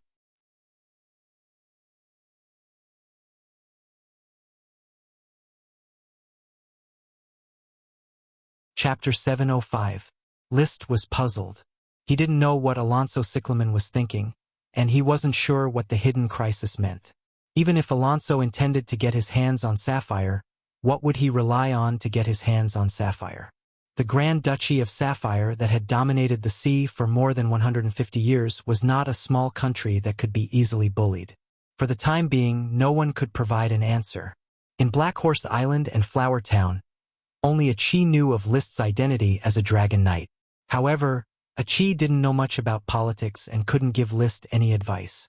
Moreover, there was another person on Coral Island who knew his identity. Therefore, the puzzled List was going to have a good chat with the Oxtail Marquis, Lee William. However, when he arrived at Tulip Castle, he learned that the Marquis had gone to Iron Hoof Island to take over his new fief. Then let Achi take me to Iron Hoof Island. Without any hesitation, List let Achi take him to Iron Hoof Island. The distance between Coral Island and Iron Hoof Island was 4 days sailing, but for Achi, it was only an hour's walk. The Scallop served as a submarine. List and Achi lay down side by side, chatting and resting for a while. After a while, they arrived at Iron Hoof Island hundreds of kilometers away. Oxtail City was the main city of Oxtail Territory. It was a large coastal city with a castle that once belonged to the Bull family, Oxtail Castle. The Bull family was very rough in naming. The island was called Iron Hoof Island, Because of their fondness for bulls, all the cities were named after the parts of the bull: horns, hooves, tails, tendons, loins, hair, legs, ribs, etc. Every city had an attached castle. Of course, they were not as majestic as Oxtail Castle in Iron Hoof City. These cities and castles that were not given to followers were mainly used as vacation residences for the bull family. Therefore, Oxtail Castle was even more shabby than Tulip Castle. Of course, although Oxtail Castle was shabby, in addition to the main city, Oxtail Territory, there were 2 large cities, Oxtail City and Oxtail City, as well as 10 small cities. So the Tulip family had acquired 3 named castles, and 10 castles of different sizes attached to the cities. At this moment, the red tulip flag on Oxtail Castle signified that this place belonged to the Tulip family. The guards in Oxtail Castle were very lax. It was not until List brought a chi to the gate that a pair of patrolling knight discovered them. Seeing that it was List, the knight hurriedly came forward and saluted before welcoming the 2 into the castle. The butler, Silva, hurried over and said in fear and trepidation, "I am very sorry, young Master List, Miss Acaroids, we did not know that you would be coming today, so the castle is in a mess and has not been properly tidied up. We did not even arrange for a servant to guard the door. We have truly neglected you. Where's my father?" List didn't care about these details. Master and Madam went to Oxtail City to inspect the relocation of the workshops and shops. "Young Master and young Miss, please wait for a moment. I will send servants to Oxtail City to look for Master." Okay. List nodded and took a chi around Oxtail Castle, looking at the castle. It was the first time he came to Oxtail City and the first time he saw Oxtail Castle. Speaking of which, it was a bit indifferent. A chi had mastered the technology of fast navigation, but he did not think of coming to Oxtail Castle. Probably subconsciously, he did not regard the place outside Black Horse Island as his own territory. After 3 or 5 years of dormancy, he would go overseas to build a country. Everything here would not have much to do with him, so he was too lazy to put in any effort. Just as he looked around Oxtail Castle, the Marquis had returned to Oxtail Castle. "List, Achi, when did you come? Why didn't you say hello in advance?" "I had a sudden idea to discuss something with you, father, so I came," List replied. Madame Marie smiled and said, "Go to the study and talk. I will prepare lunch for you." Generally, when it came to matters involving List and his son, she would consciously not be an eyesore and find an excuse to leave. The study was well furnished. The Marquis had gotten a large number of new books from somewhere and filled the bookshelves. List had never read these new books, so his hands were itchy. He wanted to take a knife and cut the cover to see if he could find more fighting techniques. Of course. He held back, motioned for a chi to freely look through, and directly talked to the Marquis. "My blood servant found a large number of Black Knight family vampires sneaking into Iron Hoof Island. It seems that they came with bad intentions." "Vampires sneaking in?" The Marquis frowned. "What is their purpose?" "I don't know, but they are not coming for me. They not only did not intend to retaliate when I killed the pureblood, even the patriarch of the Black Knight family, Rommel, wanted to make friends with me. I suspect that the purpose of the Black Knight family's action this time was under Alonso's instructions. It is possible. Famur died because of the expansion order. This is a war between countries. And I have sent 2 letters asking for the ransom of the Sky Knight, but there has been no reply from Alonso's side. This is not normal. Indeed, although Garcia and Fox are only ordinary Sky Knights, they are still young and have the possibility of advancing to Sword Saint. There is no reason to give them up so easily. After listening to List's introduction, the Marquis fell into deep thought. It is indeed logical to say that Alonso is prepared to recruit you. But what confidence does he have that I will give up my position in Sapphire and follow him? Even if he is a Dragon Knight, he is only a Marquis. If Alonso was a duke and founded an independent country, he would be qualified to recruit List. But he was only a Dragon Knight trained by the Eagle Kingdom. If he died, he would have to return the dragon back. He was not qualified to recruit a powerful ancient warrior inheritance, like List. Could he give Liszt a position in Sapphire? The Grand Duke was prepared to use the title of Marquis to rope him in. As long as he nodded, the Marquis of Iron Hoof Island would be in his pocket. As a Bronze Dragon Knight, Alonso Cyclamen sounded very strong, but his title was just a Marquis plus the Count of Lianshan. Since the Black Knight family did not come for you, and Alonso showed signs of recruiting you, does it mean that his target is Sapphire? I suspected so, but what does he have to conquer Sapphire? The Battle of Dragon Slaying? The Marquis said.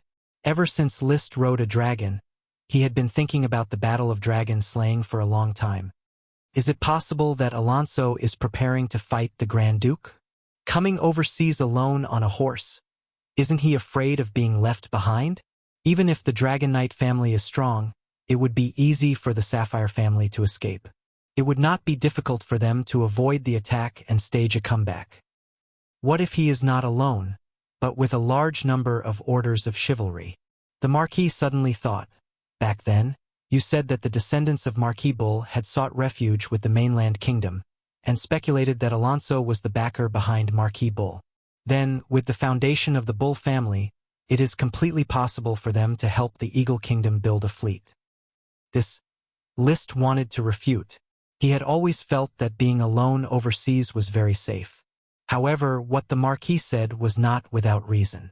Ever since Marquis Bull defected, shipbuilding technology was no longer exclusive to Sapphire. The Bull family had been preparing to slay the dragon for a long time. This showed that they had long sought refuge with the Eagle Kingdom. After so many years, the Eagle Kingdom had been crazily accumulating ships and training sailors. It was enough to accumulate a large fleet, thousands of ships. As if to confirm the Marquis guess. After the lunch, a knight riding on World of Warcraft Eagle descended from the sky and landed in Oxtail Castle. He was the Knight of Orders of Chivalry, a direct subordinate of the Grand Duke. This knight came from Oxfoot City and currently belonged to the Marquis of Quicksand City, Nesta Greatflower Huilon, who was stationed in Oxfoot City. He brought explosive news.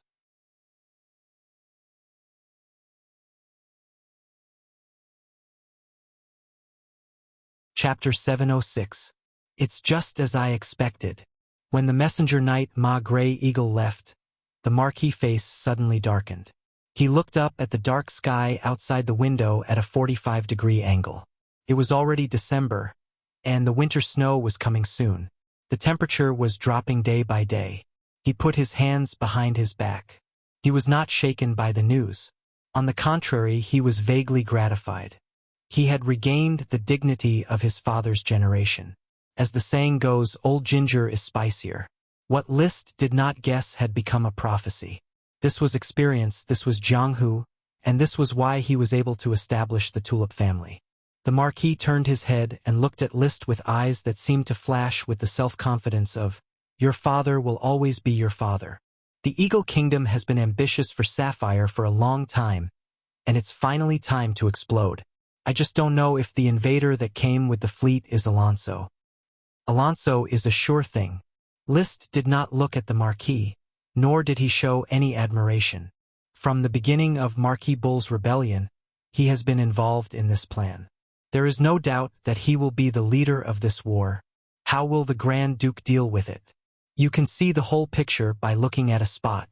When the Eagle Kingdom's fleet revealed its tracks, many clues were put together and formed a clearer picture in Liszt's mind than Lee Williams. Many years ago, the royal family of the Eagle Kingdom, who had suffered from the harassment of Sapphire, decided to get rid of this small overseas barbaric country once and for all. However, Sapphire's geographical location was very special. It was separated by layers of the sea and could not be occupied. As for the dragon-slaying war, before Sapphire was founded, the dragon-slaying war did not succeed, and it would not succeed in the future. Especially on the sea, with the protection of the Iron and Steel Ridge Kingdom, the Dragon Knight of the Eagle Kingdom did not dare to make a move. The Dragon Knight could not guarantee a complete victory against the dragon. So, the Eagle Kingdom contacted the Bull family, and even the Magic Goat family had the Eagle Kingdom behind them. In short, the Bull family was attracted by the Lich plan. By the generation of Marquis Bull, it was likely that they had a deep involvement with the Eagle Kingdom. They were preparing to slay the dragon and transform it into a lich, while helping the Eagle Kingdom build ships. Alonso was the executor of the plan. However, the matter of slaying the dragon was not completed yet. The sapphire dragon did not die, and the Grand Duke even made a flashy appearance to capture Marquis Bull. Hence, Alonso did not dare to act rashly. Thus, he sent vampires to Iron Hoof Island to search for the missing great magician of Goat Gathering to ascertain the situation of the Grand Duke. Until today, he probably knew about the Grand Duke's situation, or that the Orders of Chivalry were enough to capture Sapphire Stone, or that the Dragon Knight of Iron and Steel Ridge was involved in something. In short, Alonso had begun his invasion of Sapphire, and the problem brought by Liszt was only a small problem. Garcia and Fox were captives, so there was no need to pay ransom. As long as they conquered Sapphire, there would be no more problems with captives. As for the Black Knight family, it was probably because Alonso had shown his appreciation for Liszt that Rommel had given up on revenge and wanted to make friends with Liszt. Hence, the Smoke Mission issued a mission to hide in danger and choose a side. What do you think? The Marquis was a little unhappy. He did not see the admiration in Liszt's eyes. Instead, he put on a nonchalant look. It was as if he had guessed that the Eagle Kingdom was attacking him. Liszt really thought so. He ignored the Marquis's previous guess and summarized all the clues to form a clear picture. Everything was under control. What I think is not important. What is important is how the Grand Duke will react. I think we can feign civility with how Marquis Nesta expects us to gather the Orders of Chivalry to guard Iron Hoof Island. Not take the initiative. How? The Marquis said, "You will have to build a country sooner or later, but a duchy will not have the support of a kingdom. It will be difficult to develop steadily. In case of a more dangerous dragon-slaying war, the situation will be unpredictable. You are a dragon knight and a Chi is a magic shooter. Actually, you can choose to rely on the Eagle Kingdom or the Iron and Steel Ridge Kingdom." What about the Grand Duke? Sigh. The Marquis sighed. The Grand Princess and I are master and servant. The Grand Duke has not mistreated me, but the crisis of Sapphire is not decided by me. As a Marquis, I hope to take on the obligation of a follower for the Sapphire family as much as possible. But today it is no longer an ordinary knight who can decide the war. The Marquis could not decide the war. Once the Orders of Chivalry of the Eagle Kingdom swarm Sapphire, then Sapphire's Orders of Chivalry would no longer have the advantage of the sea. Moreover, the Marquis knew very well why he could be promoted to Marquis. It was because of his son's strong play. But Liszt could. He gradually understood what the so-called choice was. To be honest, father, I don't like to rely on others. Whether it is the Eagle Kingdom or the Iron and Steel Ridge Kingdom, it is not worth it for me to rely on. If I build a country, I even want to directly name it a kingdom and be my own king. The Marquis looked at Liszt speechlessly. Liszt, the kingdom must have at least 2 dragons. Liszt's face was expressionless. I know. Seeing this, the Marquis no longer cared about the kingdom or the duchy. Instead, he said, "Listening to you, you want to help the Grand Duke when necessary." I am not a person who likes to change. At present, I like the position of the Grand Duchy of Sapphire very much. If I can maintain this state, it is very suitable for me to lay dormant here and develop slowly. But it still depends on the situation of the war. Perhaps when the Grand Duke and Alonso are both injured, it will be the best time for me to appear. The Smoke Mission gave him a choice of position, but it was not fixed whether he wanted to help the Sapphire Grand Duke or rely on the Eagle Kingdom. Therefore, Liszt could have a third choice, the Sandpiper and the Clam fight and the Fisherman profit from it. While the Grand Duke and Alonso were both injured, he could take Sapphire for himself. The benefits of going to the greatest extent. Don't be overconfident. You are still young and can fight steadily. I understand, father. Now that the Eagle Kingdom is invading, Iron Hoof Island will soon become the place of the decisive battle. You should be careful here. I will first return to the territory with a Chi and organize Orders of Chivalry to go to Oxtail territory to support. At that time, we will see how the war develops and how the major guilds respond. There was no delay. Liszt directly asked a Chi to send him back. make some preparations, inform the Tulip family of the news, and organize Coral Island Orders of Chivalry and Black Horse Island Orders of Chivalry to prepare for the expedition. Then, together with Achi, he returned to Oxtail territory again, waiting for the arrival of the war. This wait lasted for 3 days. When the eldest prince led a large number of Blue Blood Orders of Chivalry to Oxtail City, the sapphire speedboats scattered on the sea finally found the fleet of the Eagle Kingdom. There were at least thousands of 2-masted sailboats and sporadically distributed 3-masted sailboats. When the news reached Oxtail City, the eldest prince immediately convened a meeting, including List.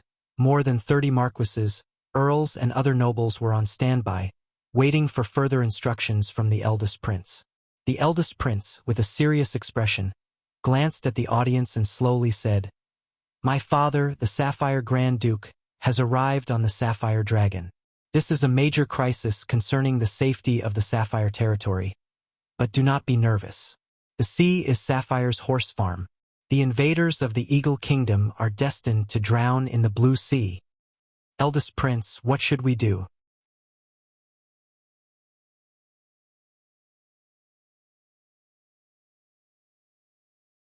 Chapter 707. When the ship set off from the port of Oxfood Island, List understood that war was inevitable. Moreover, naval battles were cruel. For the night, the narrow space of the ship was not enough for them to charge. All they could do was to shoot at each other from a distance, or jump around to engage in naval battles. List took a chi on the main ship of the Tulip family, the Tulip. He did not choose to fight, but just watched the battle spread on the sea. After deciding to sit back and reap the benefits, the war was like a movie to him. All he needed to do was to buy a ticket and find a seat. We have the advantage in naval battles. The Knight of Sapphire has dealt with pirates many times. Their experience in naval battles is not comparable to that of the Knight of Eagle, who has been trained for a short period of time. After all, they have not experienced the baptism of the sea and do not know how to control the waves. Lee Williams stood at the bow of the ship, holding a telescope to survey the overall situation of the naval battle. The Dragon Knight did not appear on the battlefield, so it was just a naval battle between ordinary knights. Sapphire's orders of chivalry and fleet were still coming. At present, there were not many fleets. The Eagle Kingdom could be said to have turned out in full force. Countless sailboats covered the entire sea. However, their ships were obviously slow and stiff, especially in front of the large number of fast sailboats of Sapphire.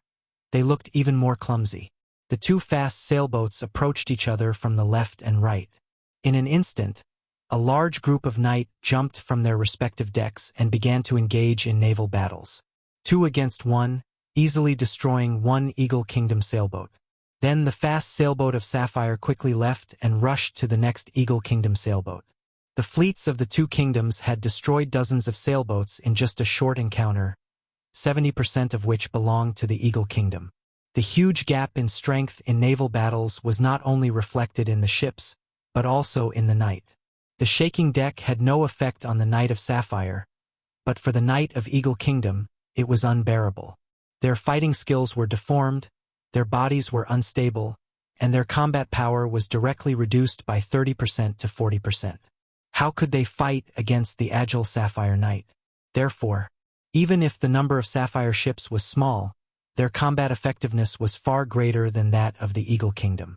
All of this was seen clearly by List through his binoculars. The momentum of the Eagle Kingdom is very majestic, but the strength of naval warfare is not worthy of their momentum.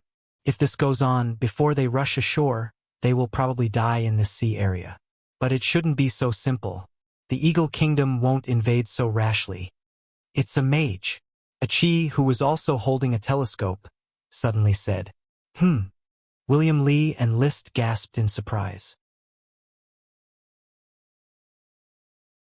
Achi put down her binoculars and pointed to the sea ahead. "I feel magic gathering. There are many magicians hiding on the ships of the Eagle Kingdom." There was no need for Achi to remind him further. The second wave of the boarding battle quickly unfolded. At this time, everyone realized that the invaders of the Eagle Kingdom not only included the knight, but also a large number of mages. In a split second, countless spells appeared on the surface of the sea. There were huge water pillars erupting, meteorites shooting from the sky, countless icicles shuttling back and forth, lightning cutting through the waves, and a cloud of black fog swallowing everything in its path. Water, fire, earth, wind, lightning, ice, darkness, 8 different types of spells were released together. The fast-sailing ships of the Sapphire family were quickly submerged by the spells. However, there were also a group of mages on the fast-sailing ships of the Sapphire family. While the ships were maneuvering to avoid the spells, these mages were also counterattacking, especially the ships of the Blue Blood Alliance. Almost every fast-sailing ship had a few mages releasing magic to counterattack. I thought that since the Magic Goat family, the Sapphire family would no longer vigorously cultivate mages. Moreover, there was the Goat Gathering and the Bull Marquis dragon-slaying incident. List was a little puzzled. It's true that sorcerers are on the decline, but no matter what, our battles and our lives are inseparable from sorcerers. The Grand Duke will not be prejudiced against sorcerers just because of 1 or 2 incidents involving sorcerers, Lee Williams said. He then turned to Achi and said, "Our fleet will be entering the battle zone. Achi, protect the fleet." He was giving the order as an elder. However, Achi didn't answer him. She just looked at List. When List nodded, she replied, "Achi will protect the fleet." As a sea demon high mage, Achi didn't have much passion for humans, perhaps because of her racial identity, or perhaps because of List's teachings. Even if the other party was List's father, she just treated him with a normal heart. This made William Lee feel a faint sorrow in his heart, but he quickly covered it up with a dry cough. You guys continue to watch the battle. As the Grand Duke's follower, I will personally participate in this naval battle. This is the duty of a follower. I will not choose to escape from it. After saying that, he strode away from the bow of the ship, ready to command the family's fleet to fight. He didn't panic in the slightest. He fully displayed the noble qualities of a knight, establishing the lofty image of a father, a lord, and an elder. After all, there was a dragon knight and a magic high mage standing behind him. What was there to fear? Magic rose. Chi gushed out. The naval battle quickly became white-hot. Countless ships sank on the surface of the sea. List's own orders of chivalry and fleet had not yet arrived at Ironhoof Island. Half of the orders of chivalry from Coral Island had also not arrived. According to the normal way of sending messages and providing support, it would take 7 days to go back and forth from Coral Island. Only 3 days had passed. Therefore, he only followed half of the family's fleet stationed at Oxtail Marquisdom. There was no need for his knight to be consumed in the naval battle. Even he himself did not take action. Instead, Oxtail Marquis performed bravely. He repeatedly flew and seized ships, defeating several sailboats with his own strength.